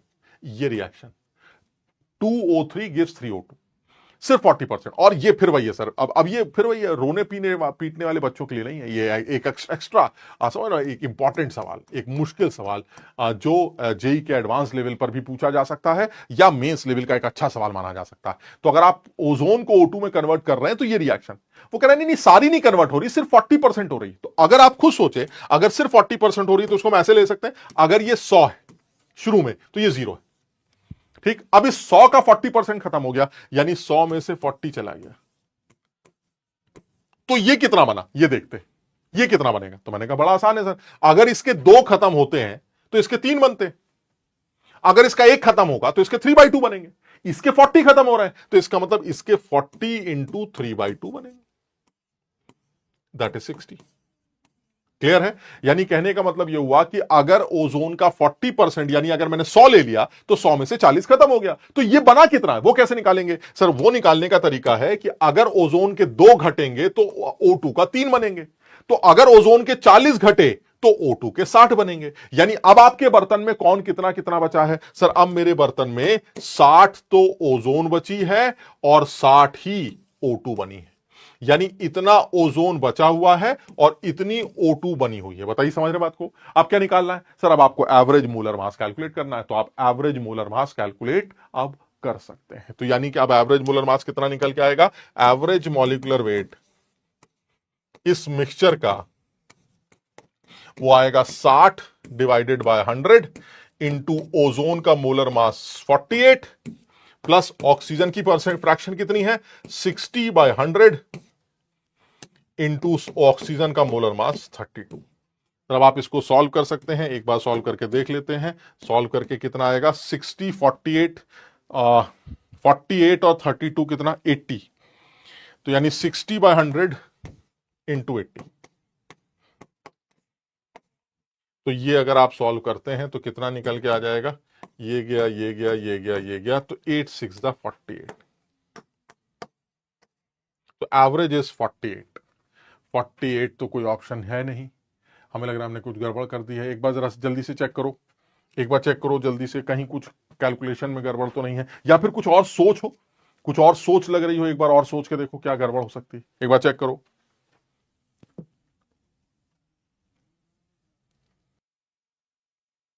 चेक करो। अरे यार, यही हमें लग रहा है, यही गड़बड़ कर दी हमने। ये 100 नहीं है ना समझो बात को भाई। कंटेनर के अंदर जो है, अगर आप ध्यान से देखो तो कंटेनर के अंदर जो लोग पड़े हैं वो 60 ओजोन है और 60 ऑक्सीजन। तो जब आप फ्रैक्शन निकालेंगे तो टोटल 120 लिया जाएगा ना, 100 नहीं। 100 तो शुरू में ओजोन लिया गया है। सब कुछ होने हवाने के बाद बर्तन में क्या है सर? सब कुछ होने हवाने के बाद आपके बर्तन में ये सिचुएशन, आपके बर्तन की सिचुएशन ये। तो ऐसे में अगर आपको ओजोन का फ्रैक्शन चाहिए तो 60/120 आएगा। आप समझ रहे ना, ये गलती हो गई। तो ये 120 आएगा, ये भी 120 आएगा। इसको सॉल्व कर लेते हैं तो ये आ जाएगा 60/120, 60/120 इंटू टोटल हुआ 80, ये आएगा। तो सर इसको सॉल्व करिए, तो ये गया, ये गया, फिर आपका ये आ गया 12 से आ गया 40। तो ये सॉल्व करके 40, यानी एवरेज जो आएगा वो 40 आएगा। मेरी बात समझ ना? तो यानी कहने का मतलब ये हुआ, अब सवाल अच्छा है, सवाल अच्छा है, पूछा जा सकता है। जल्दबाजी में देखो यहां तो मैंने गड़बड़ कर दी, लेकिन ये तुम्हें ध्यान रखना ही है। मतलब आप समझ रहे हैं, हमने कोई नया फॉर्मूला नहीं लगाया, कुछ नया नहीं किया। एवरेज मॉलिक्यूलर वेट निकालना है तो जिस गैस का भी फ्रैक्शन पता है इंटू उसका मोलर मास प्लस दूसरी वाली गैस का फ्रैक्शन इंटू उसका मोलर मास, आप एवरेज कैलकुलेट कर सकते हैं। तो अगर एक 60 है दूसरा 60 है तो द फ्रैक्शन विल बी 60/120, 60/120, यानी दोनों के फ्रैक्शंस बराबर है और दोनों के मोलर मासेस आपको पता है, तो आप एवरेज मोलर मास उस गैस का, गैसीय सिस्टम का कैलकुलेट कर सकते हैं। That is 40। क्लियर है? तो ये सिंपल सी कैटेगरी है। एक आध सवाल और है, ये होमवर्क के लिए तुम्हें दे देता हूं, तो ये आप इसको होमवर्क में करिएगा। अब आते हैं नेक्स्ट टॉपिक पर, and that is percentage composition. Percentage composition क्या कहता है? तो देखिए, परसेंटेज कॉम्पोजिशन जो है वो ये कहता है कि अगर आपको किसी भी मॉलिक्यूल के अंदर किसी एलिमेंट की परसेंटेज कैलकुलेट करनी है तो कैसे कैलकुलेट किया जाता है। तो देखो, ये तो बड़ा आसान है। आपने कोई भी मॉलिक्यूल ले लिया, अगर आप उसकी परसेंटेज कैलकुलेट करना चाहते हैं तो परसेंटेज कैसे कैलकुलेट करेंगे? सपोज परसेंटेज कॉम्पोजिशन के लिए percentage of any element in a molecule अगर आप निकालना चाहते हैं is equal to weight of that element divided by molecular weight, उस मॉलिक्यूल का जो मॉलिक्यूलर वेट है, इनटू 100। आप यहां से परसेंटेज किसी भी एलिमेंट की कैलकुलेट कर सकते हैं। अब समझिएगा, मैंने कहा भाई मतलब जैसे एग्जाम्पल के तौर पे बात करते हैं, मान लीजिए उसने कहा कि भाई मुझे परसेंटेज कैलकुलेट करके बताइए कैल्शियम की कैल्शियम कार्बोनेट के अंदर। जैसे सवाल ले लेते हैं, find the percentage of calcium in calcium carbonate. मान लीजिए ये सवाल आ जाए कि मुझे कैल्शियम कार्बोनेट पे कैल्शियम की परसेंटेज चाहिए। तो अगर आपको किसी भी एलिमेंट की परसेंटेज चाहिए तो क्या करना होगा, उस एलिमेंट के वेट को टोटल मोलर मास से डिवाइड करके 100 से मल्टीप्लाई कर देंगे। तो यानी कि अगर आपको परसेंटेज चाहिए, परसेंटेज ऑफ कैल्शियम, तो आप ये बताइए कैल्शियम कार्बोनेट में कैल्शियम का वेट कितना होगा। सर अगर ये कैल्शियम के वेट की आप बात करें तो कैल्शियम का atomic weight of that element का मतलब समझ ना कि उसका वेट कितना है। तो वेट कितना है सर, उसका जो कैल्शियम है, कैल्शियम का एटॉमिक वेट हो गया 40 divided by molar mass of calcium carbonate 100 होता है इंटू 100। यानी परसेंटेज अगर आप कैल्शियम की निकालना चाहते हैं कैल्शियम कार्बोनेट के अंदर, वो कितनी आ जाएगी 40%। यानी 40% will be the percentage of उस that element in the molecule. तो आपको कभी भी किसी भी मॉलिक्यूल में के अंदर किसी भी एक एलिमेंट की परसेंटेज निकालनी है तो आप उस एलिमेंट का वेट ले लीजिए डिवाइडेड बाय उस मॉलिक्यूल का मोलर मास ले लीजिए इंटू 100 कर दीजिए, आपको उस एलिमेंट की परसेंटेज मिल जाएगी। जैसे अगर वो कहता है कि ऑक्सीजन की परसेंटेज निकालिए तो ऑक्सीजन की परसेंटेज कैसे आएगी, परसेंटेज ऑफ ऑक्सीजन। ऑक्सीजन की परसेंटेज कैसे निकल के आएगी, सर ऑक्सीजन का वेट ले लीजिए, ऑक्सीजन कितने हैं 3, तो ऑक्सीजन का वेट कितना आएगा 16 into 3, 16 into 3 divided by molar mass कितना है भाई मॉलिक्यूल का 100 इंटू 100। कैल्शियम कार्बोनेट का मॉलिक्यूलर वेट आप निकाल के देखिए, molecular weight of calcium carbonate, molecular weight of calcium carbonate जो होता है वो 100 होता है। तो इसका मतलब ये हुआ आप इसको सॉल्व करके ऑक्सीजन की भी परसेंटेज कैलकुलेट कर सकते हैं।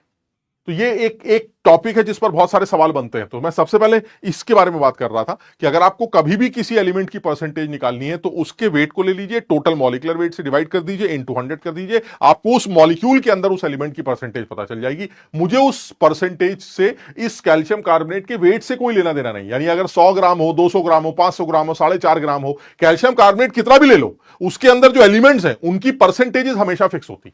अगर आपने कैल्शियम कार्बोनेट ज्यादा ले लिया तो उसमें कैल्शियम भी ज्यादा होगा, तो आप जब परसेंटेज निकालेंगे तो वो वही आएगी 40%। मेरे कहने का मतलब समझ रहे हैं, यानी आपको कैल्शियम कार्बोनेट के वेट से कोई लेना देना नहीं है, उसके मोलर मास को ही यूज करके आप उसके अंदर पड़े हुए एलिमेंट्स की परसेंटेजेस कैलकुलेट कर सकते हैं। तो जब भी कोई मॉलिक्यूल दिया जाता है तो उस मॉलिक्यूल के अंदर इंडिविजुअल एटम की परसेंटेज कैलकुलेट करने के लिए आप उस एलिमेंट के एटॉमिक वेट को यूज करते हैं। और जैसे यहां पर देखिए ऑक्सीजन के लिए मैंने क्या किया, ऑक्सीजन के लिए ऑक्सीजन का एटॉमिक वेट यूज किया और साथ में यह देखा कि ऑक्सीजन है कितने। तो अगर 3 ऑक्सीजन है तो 3 ऑक्सीजन का weight divided by molar mass of calcium carbonate, molecular weight of calcium carbonate into 100।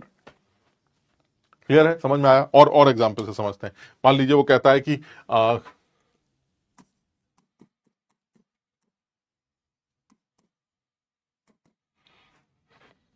Calculate percentage of carbon in C6H12O6।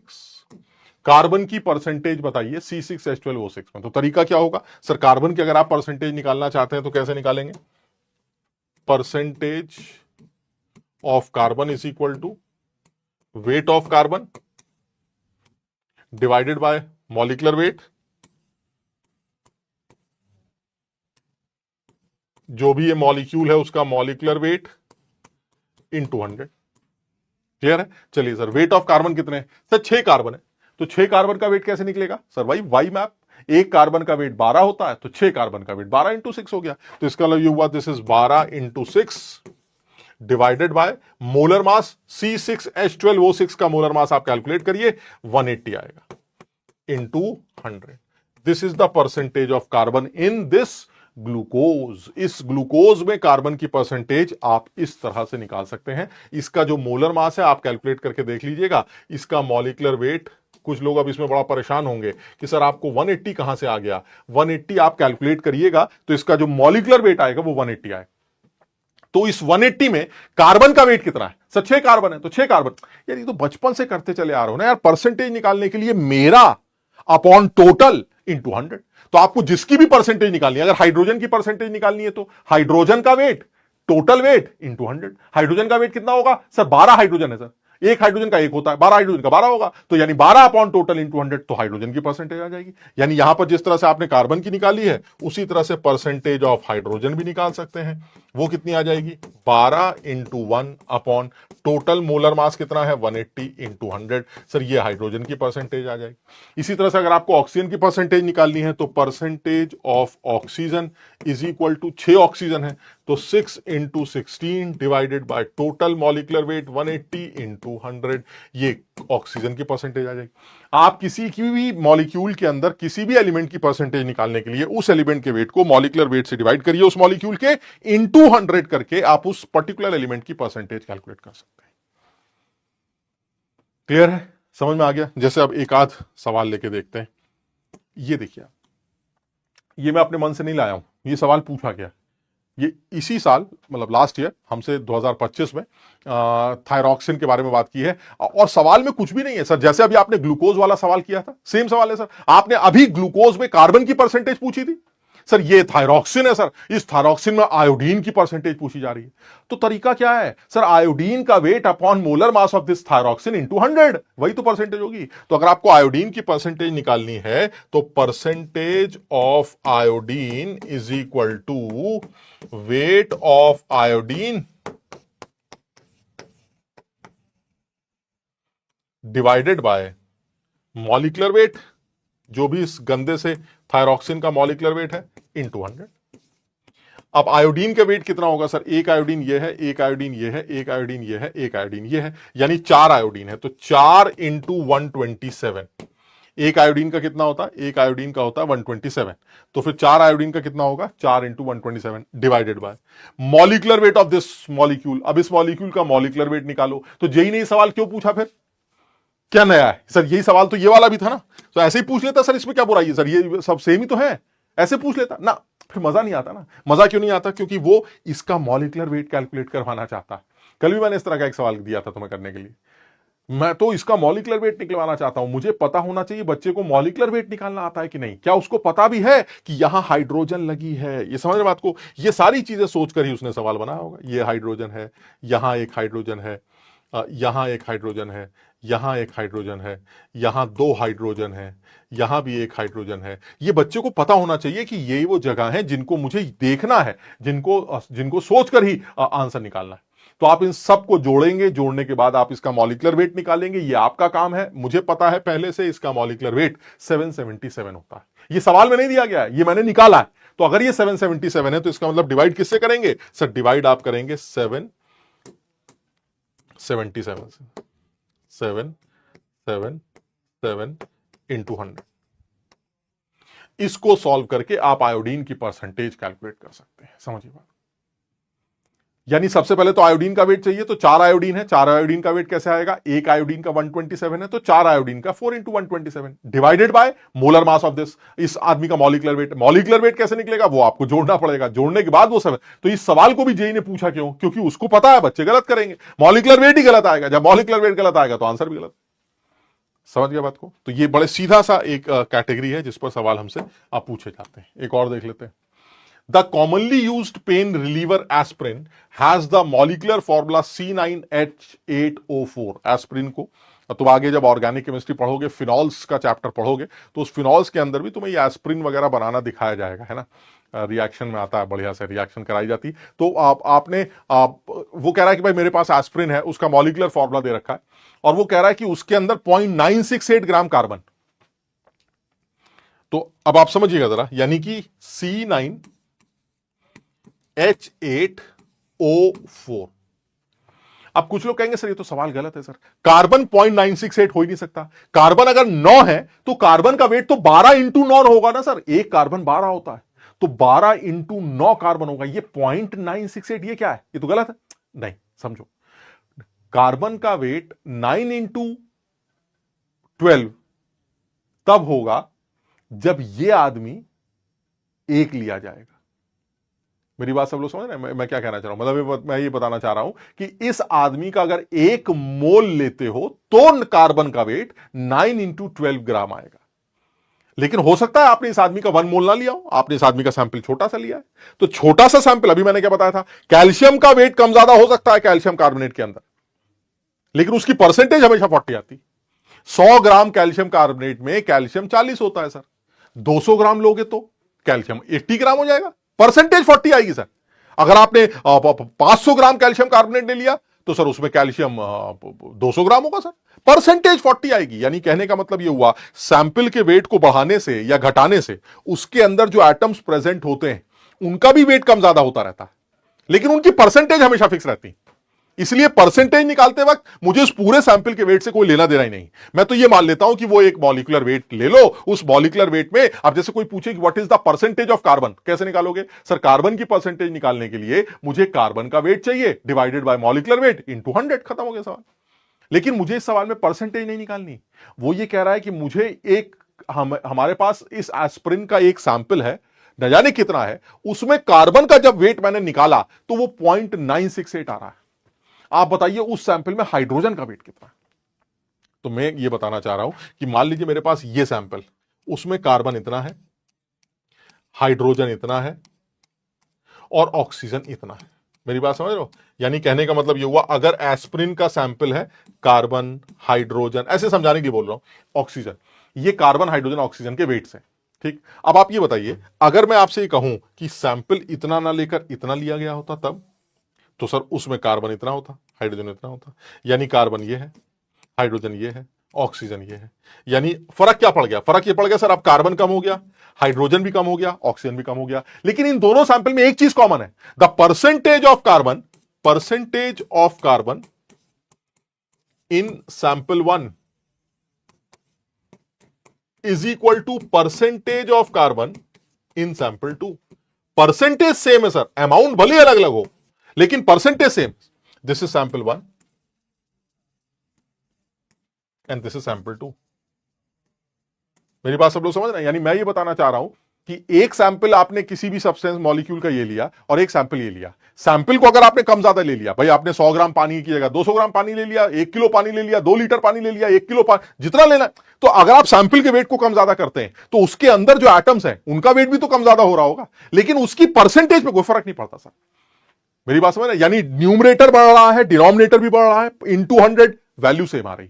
तो यहां पर अगर आप कार्बन की परसेंटेज निकाल के देखेंगे तो यहां पर जो कार्बन की परसेंटेज आएगी और जो यहां पर कार्बन की परसेंटेज आएगी वो सेम निकल के आएगी। इसलिए सैंपल के वेट से मुझे कभी भी परसेंटेज का कोई लेना देना ही नहीं है। और इसलिए मैंने जब एलिमेंट के परसेंटेज की बात बोली तो तुम्हारे सामने बिल्कुल सीधा एक फॉर्मूला रख दिया, और वो फॉर्मूला क्या था?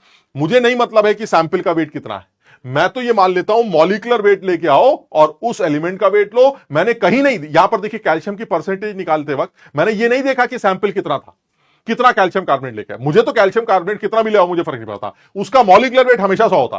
तो 40 कैल्शियम, मॉलिक्यूलर वेट 100 इंटू 100, 40%। अब आपको ज्यादा लेना ज्यादा ले लीजिए, कम लेना कम ले लीजिए, परसेंटेज रिमेन सेम। कुछ लोग कहेंगे सर अगर आपने कैल्शियम कार्बोनेट ज्यादा ले लिया तो डिनोमिनेटर ज्यादा हो जाएगा। अरे भाई समझो, कैल्शियम कार्बोनेट को अगर आप ज्यादा ले लेते हैं तो डिनोमिनेटर भले ही 100 की जगह 500 हो जाए, लेकिन न्यूमरेटर भी तो 5 गुना हो जाएगा भाई, कैल्शियम भी तो बढ़ जाएगा। इसीलिए आप पहले से क्या मान के बैठे हैं भाई, कैल्शियम कार्बोनेट 1 मोल है, 100 उसका मोलर मास होता है, यानी इस 100 में कैल्शियम 40 है, तो 40 बटा 100 इंटू 100, बात खत्म। अब आपको कैल्शियम कार्बोनेट ज्यादा लाना है कम लाना है मुझे से कोई फर्क ही नहीं पड़ता, बरसे परसेंटेज रिमेन्स कांस्टेंट। इसी बात का फायदा उठाया जा रहा है। और यहां पर जैसे ये सवाल भी है, तो इस सवाल को भी अगर आप ध्यान से देखें तो उसमें वो यही कहना चाह रहा है कि भाई C9H8O4 जो हमारा एस्पिरिन है उसमें कार्बन का वेट दे रखा है 0.968। आप बताइए उसमें हाइड्रोजन कितना होगा? तो अब थोड़ा सा अगर आप अकल लगाएंगे तो अपने आप समझ में आ जाएगा कि कार्बन अगर 0.968 है तो हाइड्रोजन कितना है ये कैसे निकाले। इसका मतलब सर मुझे ऐसा लगता है, अगर मैं अपने इस सवाल को छोड़ूं, अगर मैं अपने सैंपल को देखूं तो मेरे सैंपल के अकॉर्डिंगली अगर carbon 12 into 9, if carbon 12 into 9 मतलब 108 ग्राम, ठीक है, 12 इंटू 9 कितना होगा? 108। यानी if carbon is 108 gram then hydrogen कितना होगा? अगर कार्बन 108 ग्राम है तो हाइड्रोजन 8 ग्राम होगा। बताओ समझे कि नहीं? मेरे हिसाब से मेरा सैंपल ये कहता है कि मैं एक ऐसा सैंपल लाऊंगा जो कि ज्यादा है, जिसमें कार्बन का वेट 108 ग्राम, तो फिर हाइड्रोजन का वेट 8 ग्राम होगा सर। देखिए यहां पर, लेकिन वो कह रहा है भाई मेरा जो सैंपल है उसमें कार्बन का वेट तो 0.968 है, बहुत कम है। इसका मतलब वो जो सैंपल लेके आया है वो बहुत छोटा सा सैंपल लेके आया है, उसमें कार्बन कम हो रहा है, तो हाइड्रोजन भी तो उसी रेशो में कम हो रहा है। तो इसका मतलब यह हुआ कि अगर कार्बन 108 होता तो हाइड्रोजन 8 होता, लेकिन कार्बन तो 0.968 है। तो अगर कार्बन 0.968 है तो हाइड्रोजन कितना होगा? Unitary method 8/808 into 0.968। Sir this is the weight of hydrogen. खत्म। क्लियर? ये हाइड्रोजन का वेट आ जाएगा, जो कि सिंपल यूनिटरी मेथड से कैलकुलेट किया जाएगा। सवाल पूछे जाने का रीजन भी क्या है सर? रीजन सिंपल है, जिसमें थोड़ी सी कैलकुलेशन जो हमें करनी पड़ती है। तो this is 8 into 0.968 divided by 108। तो दिस इज 0.0717। 0.0717 यानी हाइड्रोजन का जो वेट है वो 0.0717 होना चाहिए। समझ? इसको थोड़ा सा समझो। आपको सर बहुत ये कंफ्यूजन हो रहा है सर कि कार्बन तो अभी जैसे आपने बताया कार्बन तो 9x12 है। हां, कार्बन 9x12 है तब जब ये आदमी 1 मोल है। इस 1 मोल में ही तो कार्बन के 9 मोल होंगे। तो अगर 1 मोल पूरा सैंपल होता, उसमें कार्बन के 9 मोल है, यानी कितना वेट है? 108 ग्राम। तो हाइड्रोजन के कितने मोल है? 8 मोल। तो उसका वेट कितना है? 8 ग्राम। यानी अगर कार्बन 108 तो हाइड्रोजन 8। कार्बन इतना तो ये कितना, वो कितना। सर इससे हो क्या रहा है? इससे ये हो रहा है कि आप अमाउंट को कम ज्यादा कर सकते हैं सर। इस सैंपल के अमाउंट को कम ज्यादा कर सकते हैं आप। ये अमाउंट और चेंज कर सकते हैं सर। आपने जो सवाल ले रखा है शायद वो ये ले रखा है, इतना छोटा सा कार्बन, ये कार्बन, ये हाइड्रोजन, ये ऑक्सीजन। ये आपने जो सवाल ले रखा है वो ये है, this is carbon, this is hydrogen and this oxygen. यानी वो कह रहा है कि भाई कार्बन अगर 108 होता तो हाइड्रोजन 8 ग्राम होता। लेकिन मेरे पास जो सैंपल है उसमें कार्बन 0.968 है। बताइए हाइड्रोजन कितना होगा? तो सिर्फ वो सैंपल को कम कर रहा है। इसी वजह से कार्बन, हाइड्रोजन, ऑक्सीजन के वेट कम होते चले जा रहे हैं, लेकिन उनकी परसेंटेज फिक्स है। यानी आप इस बात को रेशो से रिलेट कर सकते हैं कि इफ कार्बन 108 देन हाइड्रोजन 8, तो कार्बन का अगर घटाकर 0.968 कर दिया जाए तो उसी रेशो में हाइड्रोजन कितना हो जाएगा, आप यूनिटरी मेथड से कैलकुलेट कर सकते हैं। क्लियर है? समझ में आ रहा है? तो ये अच्छा सवाल था, आसान सा सवाल था। तो इस चीज को सवालों में यूज करता है, सवाल पूछे जाते हैं तो मुझे इन सब चीजों का ध्यान देना पड़ता है। और एक सवाल ले लेते हैं। When 0.01 mole of an organic compound containing 60% carbon, यानी मेरे पास एक कंपाउंड है जिसका मोल 0.01 लिया गया है,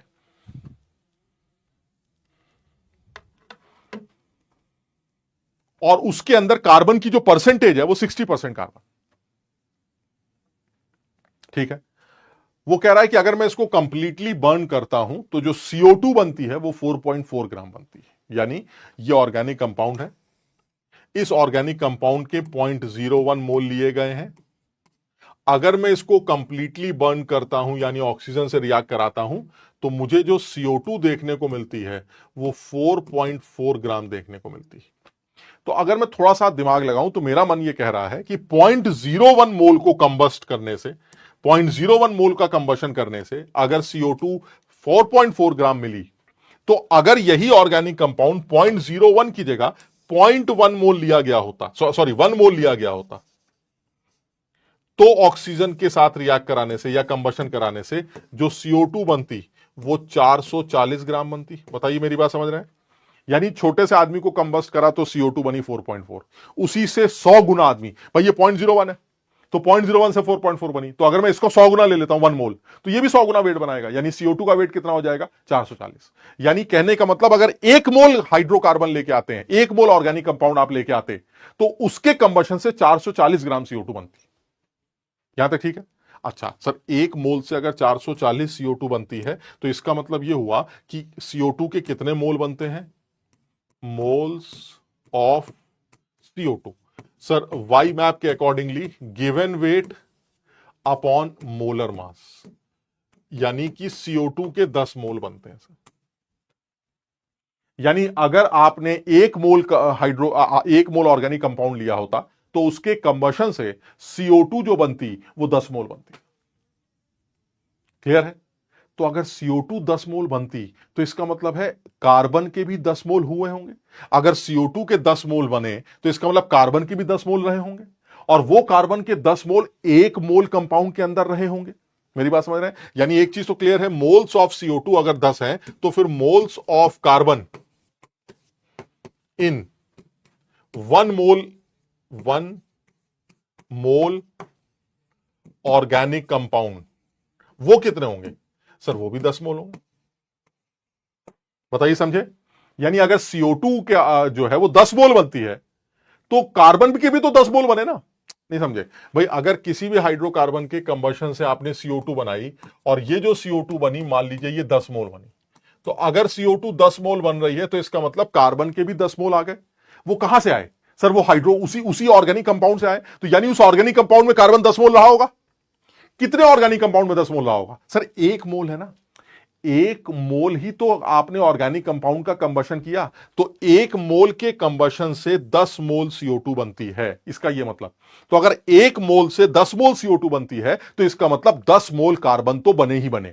और अगर 10 मोल कार्बन बने तो इसका मतलब 10 मोल कार्बन तो आपके अंदर होंगे ही होंगे। ठीक है? और 10 मोल कार्बन का वेट कितना होता है सर? 10 मोल कार्बन का वेट होता है 120 ग्राम। तो अब आप इससे मोलर मास कैलकुलेट करना चाहते हैं तो मोलर मास उस ऑर्गेनिक कंपाउंड का कैलकुलेट कर सकते हैं। कैसे करेंगे? वेट ऑफ कार्बन कितना आ जाएगा? Wait of carbon in 1 mole compound, 1 mole organic compound कितना आ जाएगा? 1 मोल ऑर्गेनिक कंपाउंड में वेट कितना आ जाएगा? 10 इंटू 12, 120 ग्राम। यानी कार्बन का जो वेट आएगा 1 मोल ऑर्गेनिक कंपाउंड के अंदर, क्योंकि 10 मोल कार्बन है तो उसका जो वेट आएगा वो 120 ग्राम आएगा। वो कह रहा है कि ये जो कार्बन है वो कार्बन एक्चुअली 60% है। उस पूरे ऑर्गेनिक कंपाउंड के वेट का 60% कार्बन है। तो बताइए वो ऑर्गेनिक कंपाउंड कितना है? तो बड़ा आसान हो गया ना कि अगर आपने ऑर्गेनिक कंपाउंड के मोलर मास को m मान लिया, let the molar mass, let the molar mass of organic compound is equal to m। तो उस m का 60%, m का 60%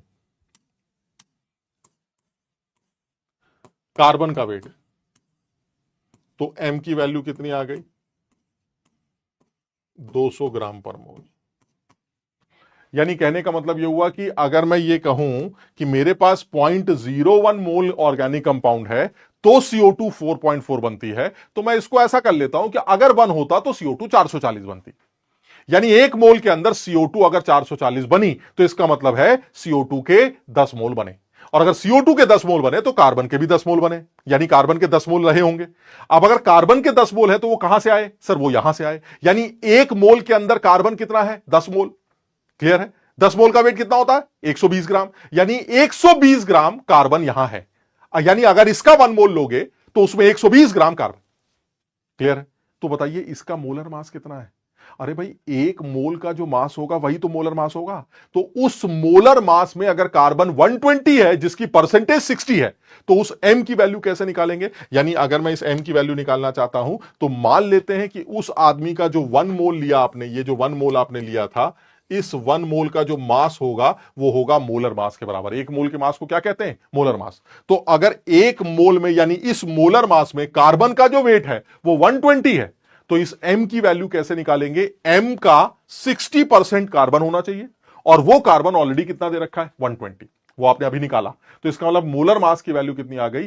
200। यानी वो जो हमारा ऑर्गेनिक कंपाउंड है उसका मोलर मास 200 ग्राम होगा, जिसके अंदर 120 ग्राम कार्बन है, जिसकी परसेंटेज कितनी निकल के आएगी? 60%। बड़ा अच्छा सवाल।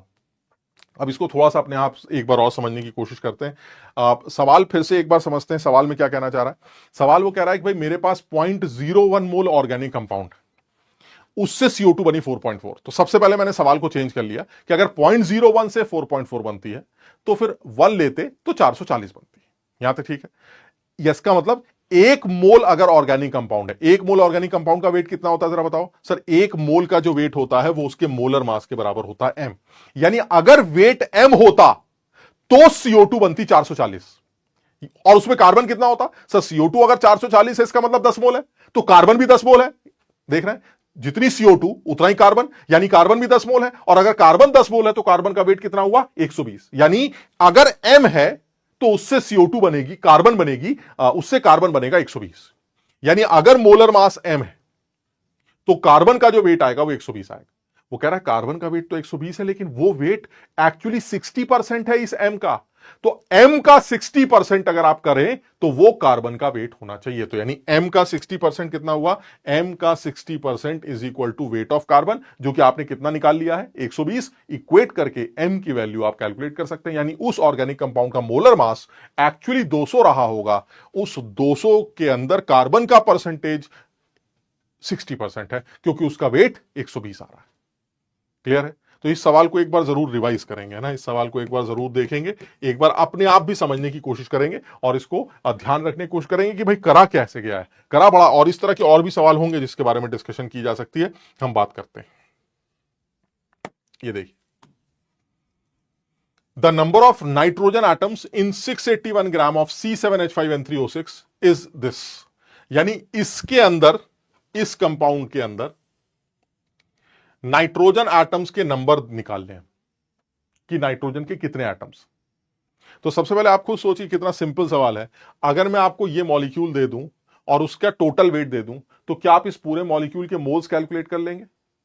अगर आपको इस पूरे मॉलिक्यूल के मोल्स पता चल जाएंगे वाई मैप को यूज करके, तो उसमें नाइट्रोजन एटम के कितने मोल्स होंगे वो निकाल लेंगे। और अगर नाइट्रोजन एटम के मोल आ गए तो नाइट्रोजन एटम्स के नंबर्स भी निकाल लेंगे। यानी सबसे पहला काम क्या है? सबसे पहले निकालना है moles of the molecule, moles of sample. जो हमें सैंपल दे रखा है उसके मोल्स कितने हैं, तो वो क्या आएगा वाई मैप के अकॉर्डिंगली?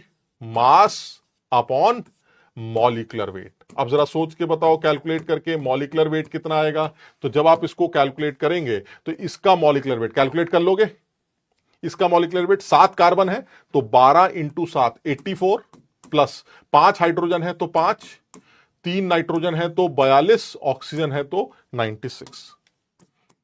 इसको सॉल्व करते, 6 2 8 5 13 और 4 17, तो यहां जाएगा 7 और 1 9 1 10, 10 4 14, 14 और 8 22, ये आ रहा है।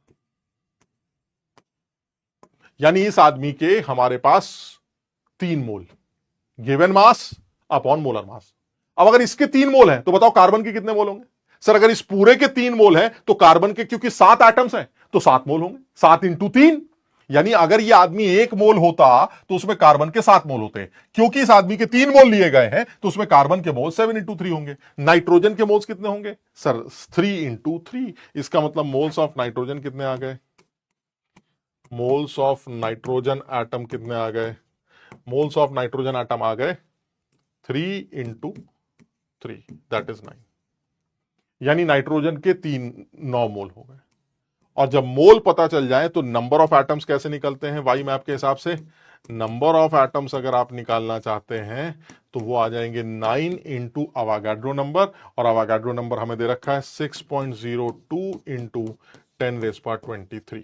तो इसको आप सॉल्व कर सकते हैं। दिस इज 9 2 18, एक आ गया, 9 6 54, तो 5418, यानी इंटू 10⁻, कितना आ जाएगा? 10⁻21। So this is 5418 into 10⁻21। Clear?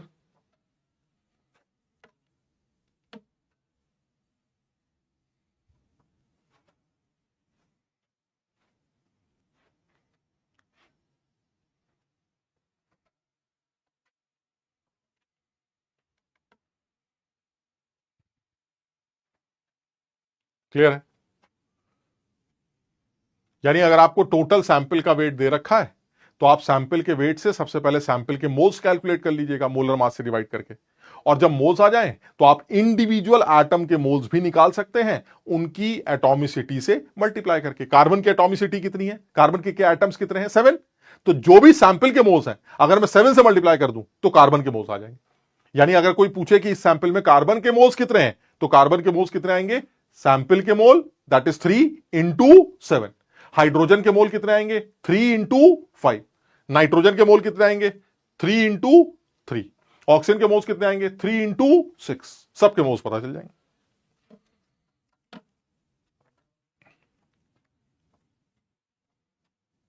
Clear है? समझ में आ गया? ठीक है, चलिए सर और बात करते हैं। ये देखिए, cortisone is a molecular substance containing 21 atoms of carbon पर मॉलिक्यूल। यानी एक मॉलिक्यूल है, जैसा कि अभी तुमने कार्बन वाला एक सवाल किया था, ये वाला सी नाइट्रोजन वाला, उसी तरह से एक आदमी है जिसका फॉर्मूला है सी ऐसे ऐसे करके लंबा सा कुछ, लेकिन उसमें कार्बन के 21 एटम्स, C21। ठीक है, अब वो हमसे क्या जानना चाह रहा है? वो कह रहा है the mass percentage of carbon is 69.98। बताइए मोलर मास क्या है उस कॉर्टिसोन का। सर कार्बन की परसेंटेज दे रखी है, मॉलिक्यूलर वेट निकालना है, तो क्या क्या तरीका है परसेंटेज से मॉलिक्यूलर वेट निकालने का? सर परसेंटेज ऑफ कार्बन होना क्या चाहिए फॉर्मूले के हिसाब से? Percentage of carbon is equal to weight of carbon divided by, याद है formula, molecular weight into 100। Percentage कितनी है? 69.98। वेट ऑफ कार्बन कितना है? Sir weight of carbon 21 carbon है सर, तो कार्बन का वेट कैसे निकलेगा? 21 into 12 divided by molecular weight कितना है? सर वो आपको निकालना है, divided by molecular weight into 100। यहां से आप बड़ी आसानी से उस कॉर्टिसोन का मॉलिक्यूलर वेट निकाल सकते हैं, that is 21 into 12 into 100 divided by 69.98। यानी आप यहां से कॉर्टिसोन का मॉलिक्यूलर वेट कैलकुलेट कर सकते हैं। इसको कैलकुलेट करके देख लीजिए कितना कैलकुलेट करके आता है। अब ये कैलकुलेशन वगैरह आपको खुद करनी, कैलकुलेट करके आता है 21 into 12 into 100 divided by 69.98, so 360.1। The molar mass is 360.1। Clear है? समझ में आया क्या किया? यानी आपके पास एक कॉर्टिसोन मॉलिक्यूल है, ये एक मॉलिक्यूल है, उसमें कार्बन जो है वो कितने हैं? 21 कार्बन है, बहुत सारे का। तो अगर आपसे कार्बन की परसेंटेज निकालनी हो तो कैसे निकालेंगे? Wait of carbon divided by total into 100। तो जैसे अभी तुमने कैल्शियम की परसेंटेज निकाली थी, कैल्शियम का वेट 40, टोटल वेट 100 इंटू 100। वैसे यहां पर भी है, यहां पर अगर आपको इस कॉर्टिसोन के अंदर कार्बन की परसेंटेज निकालनी है तो कार्बन का वेट निकाल लीजिए। कितने कार्बन है आपके पास? 21, तो 21 कार्बन का weight divided by molar mass. एक मॉलिक्यूल में कितने कार्बन है? 12, 21, तो कार्बन का weight divided by molecular weight into 100।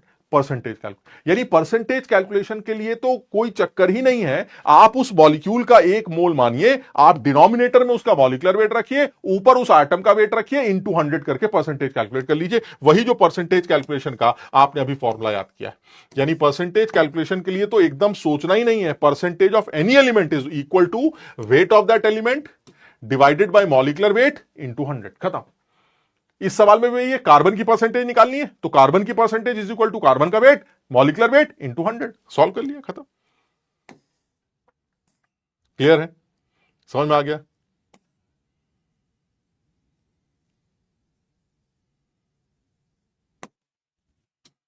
और देखिए 120 gram of organic compound that contains only carbon and hydrogen. ठीक है सर, एक ऑर्गेनिक कंपाउंड है आपके पास, बढ़िया सवाल है। एक ऑर्गेनिक कंपाउंड है जिसमें सिर्फ कार्बन और हाइड्रोजन, तो ऐसे मान लिया जैसे CXHY, ये हमारा ऑर्गेनिक कंपाउंड, ठीक है, जिसमें सिर्फ कार्बन और हाइड्रोजन है। वो ऑर्गेनिक कंपाउंड 330 ग्राम CO2 और 270 ग्राम वाटर देता है कंबशन से। यानी जब आप इसका कंबशन करते हैं, यानी ऑक्सीजन के साथ जब रिएक्शन कराते हैं, तो आपको पता है CO2 बनती है और H2O बनता है। ये तो वो कह रहा है कि ये कंबशन से CO2 बनी और H2 बना। CO2 कितनी बनी? 270 ग्राम, नहीं 330 ग्राम, और वाटर कितना बना? 270 ग्राम।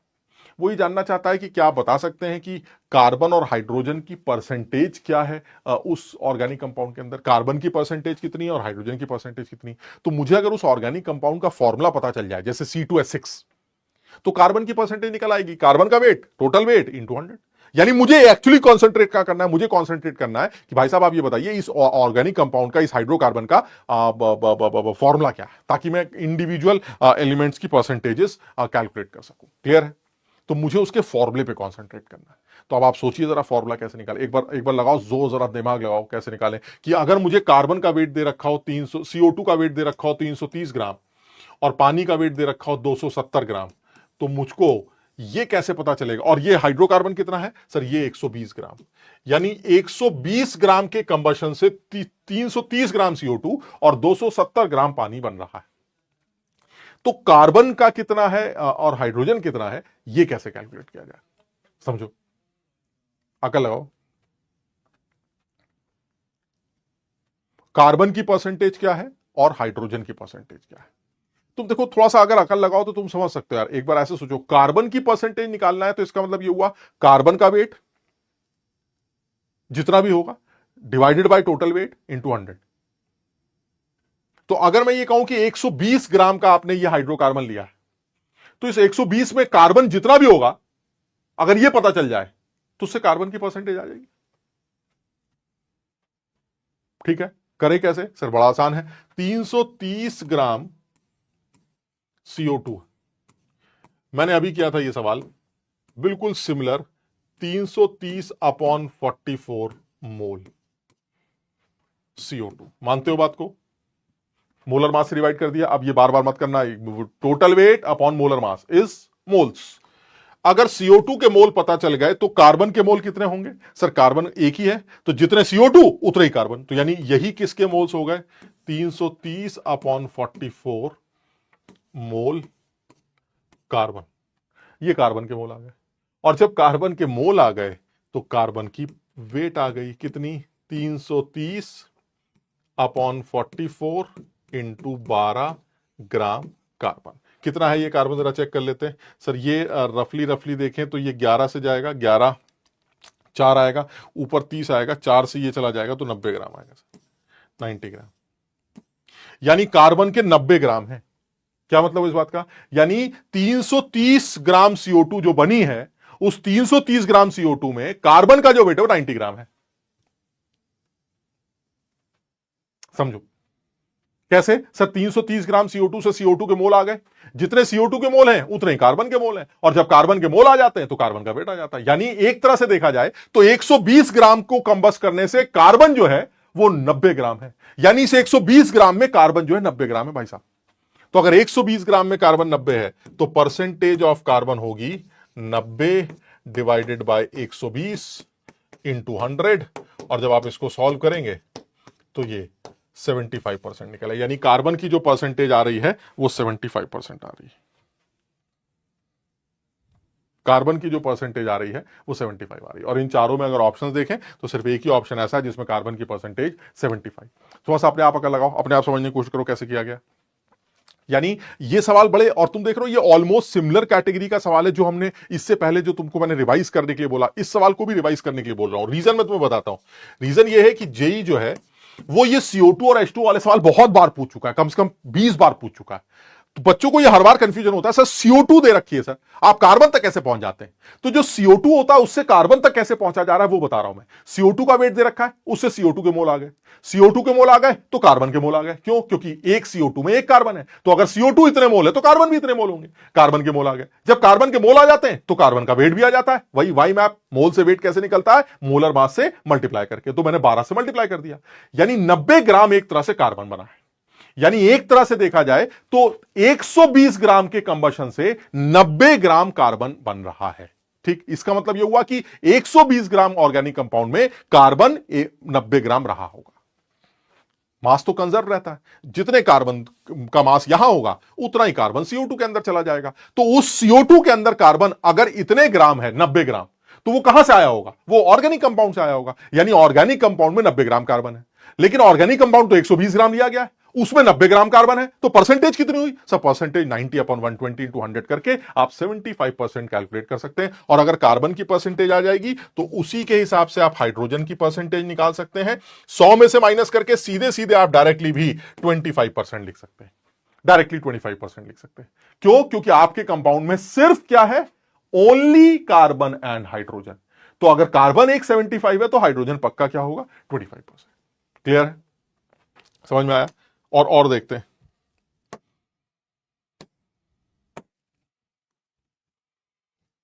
कैलकुलेट, ये मान लीजिए हमसे पूछा जा रहा है, जो जो लेवल चल रहा है जेई मेंस का, अगर मैं बात करूं तो ये बिल्कुल इसी टाइप के सवाल जो है वो आपको दिखाई देंगे अगले साल भी। इसमें कोई बहुत बड़ी बात नहीं। Calculate the number of carbon atoms in 18.4 gram toluene. 18.4 gram toluene, और टॉलुइन का स्ट्रक्चर ये, दिस इज टॉलुइन। ठीक है, तो इसमें कार्बन कितना होगा? तो मैंने कहा अजीब आदमी हो, तुमने लिख तो दिया कार्बन 7 होगा। अरे भाई कार्बन 7 तब होगा जब एक टॉलुइन होगी, और अगर 2 टॉलुइन है तो 14 हो जाएगा, 3 टॉलुइन है तो, यानी कि आपको यह पता करना पड़ेगा कि आपके पास टॉलुइन के कितने मोल है, क्योंकि जितने टॉलुइन के मोल होंगे उसके 7 टाइम्स कार्बन के मोल होंगे, उससे कार्बन के नंबर आ जाएंगे। यानी सबसे पहले, जैसा अब तक हम करते चले आ रहे हैं, यानी सबसे पहले हमें क्या करना चाहिए, सबसे पहले हमें मोल्स ऑफ टॉलुइन कैलकुलेट करने चाहिए। मोल्स ऑफ टॉलुइन, क्योंकि वेट दे रखा है तो मोल्स निकालने के लिए वाई मैप क्या कहता है, weight upon molecular weight. Weight कितना है 18.4, और टॉलुइन का मोलर मास निकालेंगे तो आप कैलकुलेट करिए, 7 कार्बन है तो 12 सत्ते 12 इंटू 7 84 और 8 92, यानी टॉलुइन का मोलर मास जो है वो 92 आ रहा। अरे वाह, ये तो बड़ा अच्छा है। दिस इज 0.1 मोल, यानी आपके पास जो टॉलुइन के मोल्स हैं वो 0.1। अब अगर टॉलुइन 0.1 है तो उसमें कार्बन के मोल कितने होंगे सर, कार्बन के 7 गुना होंगे, 7 कार्बन है तो अगर 1 टॉलुइन 7 कार्बन, 0.1 टॉलुइन 0.7 कार्बन। इसका मतलब ये हुआ मोल्स ऑफ कार्बन कितने आएंगे, मोल्स ऑफ कार्बन आएंगे 0.1 into 7, that is 0.7 mole carbon के मोल आ गए। लेकिन आपको निकालना क्या है, मुझे तो कार्बन के नंबर चाहिए। इसका मतलब आपको एंटिटीज निकालनी है मोल से। मोल से नंबर जाने के लिए अवागाड्रो नंबर से मल्टीप्लाई कर देते हैं, यानी नंबर ऑफ कार्बन एटम्स कितने होंगे, नंबर ऑफ कार्बन एटम्स वो आ गया 0.7 इंटू अवागाड्रो नंबर। तो आपको अवागाड्रो नंबर सवाल में दे रखा होगा, आप अवागाड्रो नंबर से कैलकुलेट कर सकते हैं।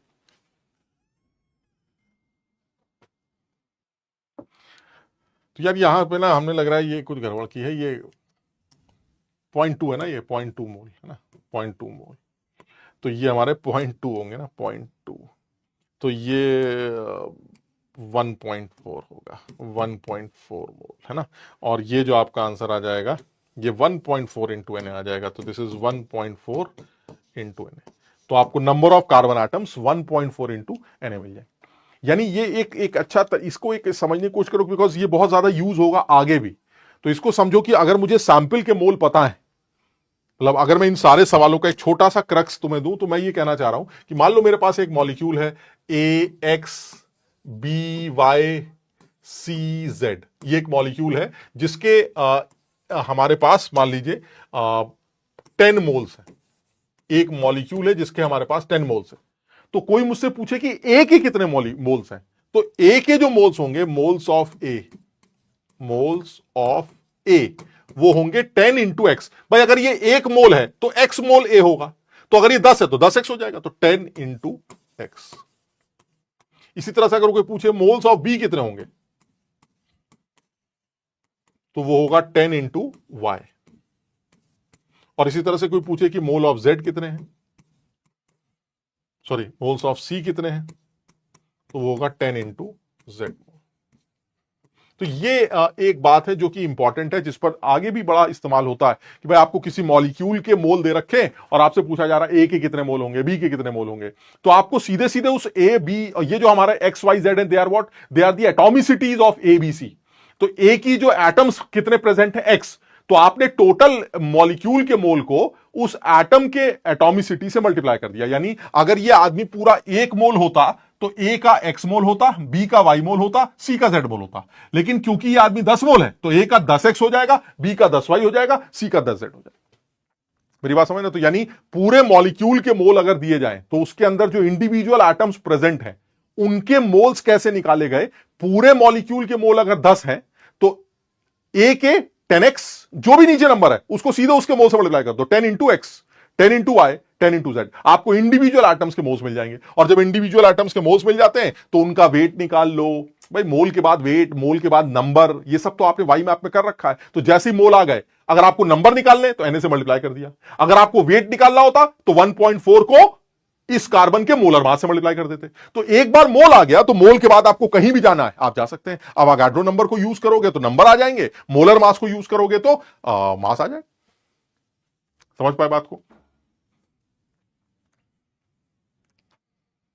क्लियर है? ये बड़ा सीधा है, मतलब बड़ा सीधा तरीके से ये किया जा सकता है। और देख लेते हैं। On complete combustion 0.3 gram of an organic compound gave 0.2 gram of carbon dioxide. देख रहे हो तेरा, देख रहे हो सेम सवाल एकदम। मेरे पास एक ऑर्गेनिक कंपाउंड है 0.3 ग्राम, एक ऑर्गेनिक कंपाउंड है 0.3 ग्राम, और इसके कंबशन से CO2 बन रही है 0.2 ग्राम। CO2 बनी 0.2 ग्राम। वाह, अब बताइए क्या करना है। तो वही ऐसा कार्बन की परसेंटेज, ये वो सब वही बकवास सर। अब नहीं कर पाएंगे कार्बन। सर कार्बन का वेट बताइए ना कितना है। ऑर्गेनिक कंपाउंड का वेट दे रखा है, अगर आपको कार्बन की परसेंटेज चाहिए तो इस ऑर्गेनिक कंपाउंड में कार्बन के वेट को निकालकर कार्बन की परसेंटेज निकाल लीजिएगा। तो कार्बन का वेट CO2 से कैसे निकलता है, मैंने अभी सिखाया था। क्या तरीका है सर? सबसे पहले मोल्स ऑफ CO2। कितने आएंगे moles of CO2? Moles of CO2 आएंगे 0.2 मोलर। 0.2 वेट है। वेट से मोल कैसे निकलता है? मोलर मास से डिवाइड करके। और CO2 का मोलर मास कितना है? ये आ गए CO2 के मोल्स। अब CO2 के मोल आ गए तो कार्बन के मोल उतने ही होंगे, क्योंकि कार्बन 1 है। देख रहे हो अभी मैंने जो बताया था, मोल्स ऑफ CO2 अगर इतने हैं तो कार्बन के भी इतने ही मोल होंगे, क्योंकि कार्बन 1 है। तो इसका मतलब ये हुआ, यही क्या हो जाएंगे, 0.2/44 मोल कार्बन हो जाएगा। और जब कार्बन के मोल आ जाएंगे तो कार्बन का वेट कितना आएगा? 0.2/44 इंटू 12 ग्राम। ये कार्बन का वेट हो गया। परसेंटेज कितनी होगी sir? Percentage of carbon is equal to 0.2 into 12/44, ये तो कार्बन का वेट है, divided by total weight. Total organic compound का वेट कितना है? 0.3 इंटू 100, ये आपकी कार्बन की परसेंटेज। क्लियर है? इससे आप कार्बन की परसेंटेज कैलकुलेट कर सकते हैं। The percentage of carbon in the given organic compound. Calculate कर लो कितना आ जाएगा।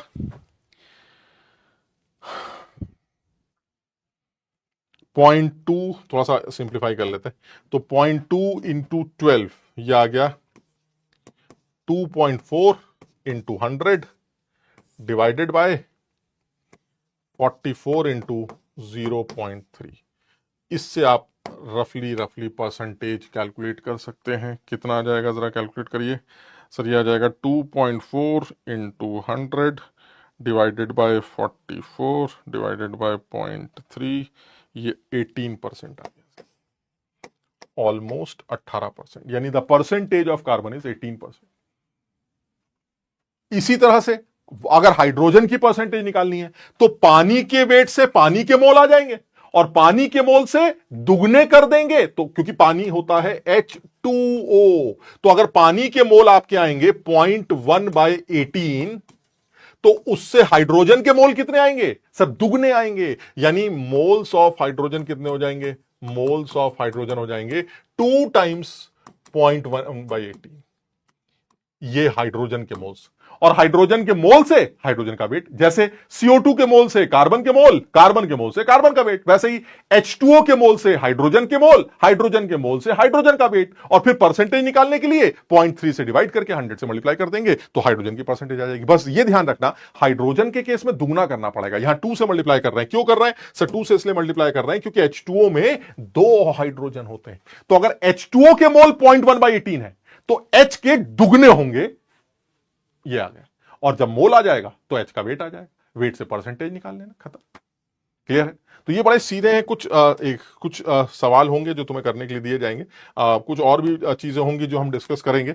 कल की क्लास बहुत इंटरेस्टिंग है, क्योंकि कल हम स्टोशियोमेट्रिक कैलकुलेशंस के बारे में, जिसमें लिमिटिंग रिएजेंट वगैरह कैलकुलेट करना, किसी केमिकल रिएक्शन की क्वांटिटेटिव एनालिसिस करना, इसके बारे में डिस्कशन करेंगे। तो वो इंपॉर्टेंट है। थोड़ा सा जोर लगाएंगे, थोड़ा सा मेहनत करेंगे तो उसको भी सीखेंगे, क्योंकि वो हमारे स्टोशियोमेट्री का एक बहुत बड़ा, इस चैप्टर का बहुत बड़ा हिस्सा है। फिर वही बोलूंगा मैं, बहुत इजी कर सकते हैं, खेलना खिलौना बना सकते हैं, तुम्हें बहुत मजा दिलवा सकते हैं, बहुत आसान कर सकते हैं। अरे वाह मजा आ गया सर, आपने 2+2 करके बता दिया, आपने मोल निकालने सिखा लिए, मोल निकालने के मैं तुम्हें 50 सवाल करवा दूंगा, तुम्हें इतना कॉन्फिडेंस आने लगेगा। यार ये लेकिन पर्पस नहीं है ना यार, समझो बात को। ये तुम्हें करना है, तुमने कुछ काम, कुछ ऐसी गलतियां की हैं जिसको तुम्हें अब भुगतना है। उसका तरीका क्या है? उसका तरीका ये कि आपको एफर्ट्स बहुत लेने पड़ेंगे। अब खेल कूद का काम नहीं है यार। तुम सोचो, जो बच्चा 1 साल से करता चला आ रहा है, आप उसको इधर के 1-2 महीने में निपटा देंगे? ऐसा कैसे हो सकता है यार? सर ये कोई खेल तो है ना? वो बच्चा पूरे साल मेहनत कर रहा था सर, मैं पूरे साल आवारागर्दी कर रहा था, तो या किसी भी वजह से सर मैं उसको इतनी आसानी से नहीं पहचान सकता। मुझे उस अपने एफर्ट्स भी तो उसी तरह से 10 गुना बढ़ाने पड़ेंगे ना सर, तभी तो मैं उसको पकड़ पाऊंगा। तो ऐसे में आप एफर्ट्स करिए, आप समझिए, जो बताया जा रहा है उसको नोट करिए, उसको याद करिए कि अरे यार एक सेकंड, CO2 वाले सवाल में क्या करता है सर, CO2 का वेट दे रखा है तो आप सर ने फटाक से CO2 के मोल्स निकाल लिए। कैसे निकाल लिए?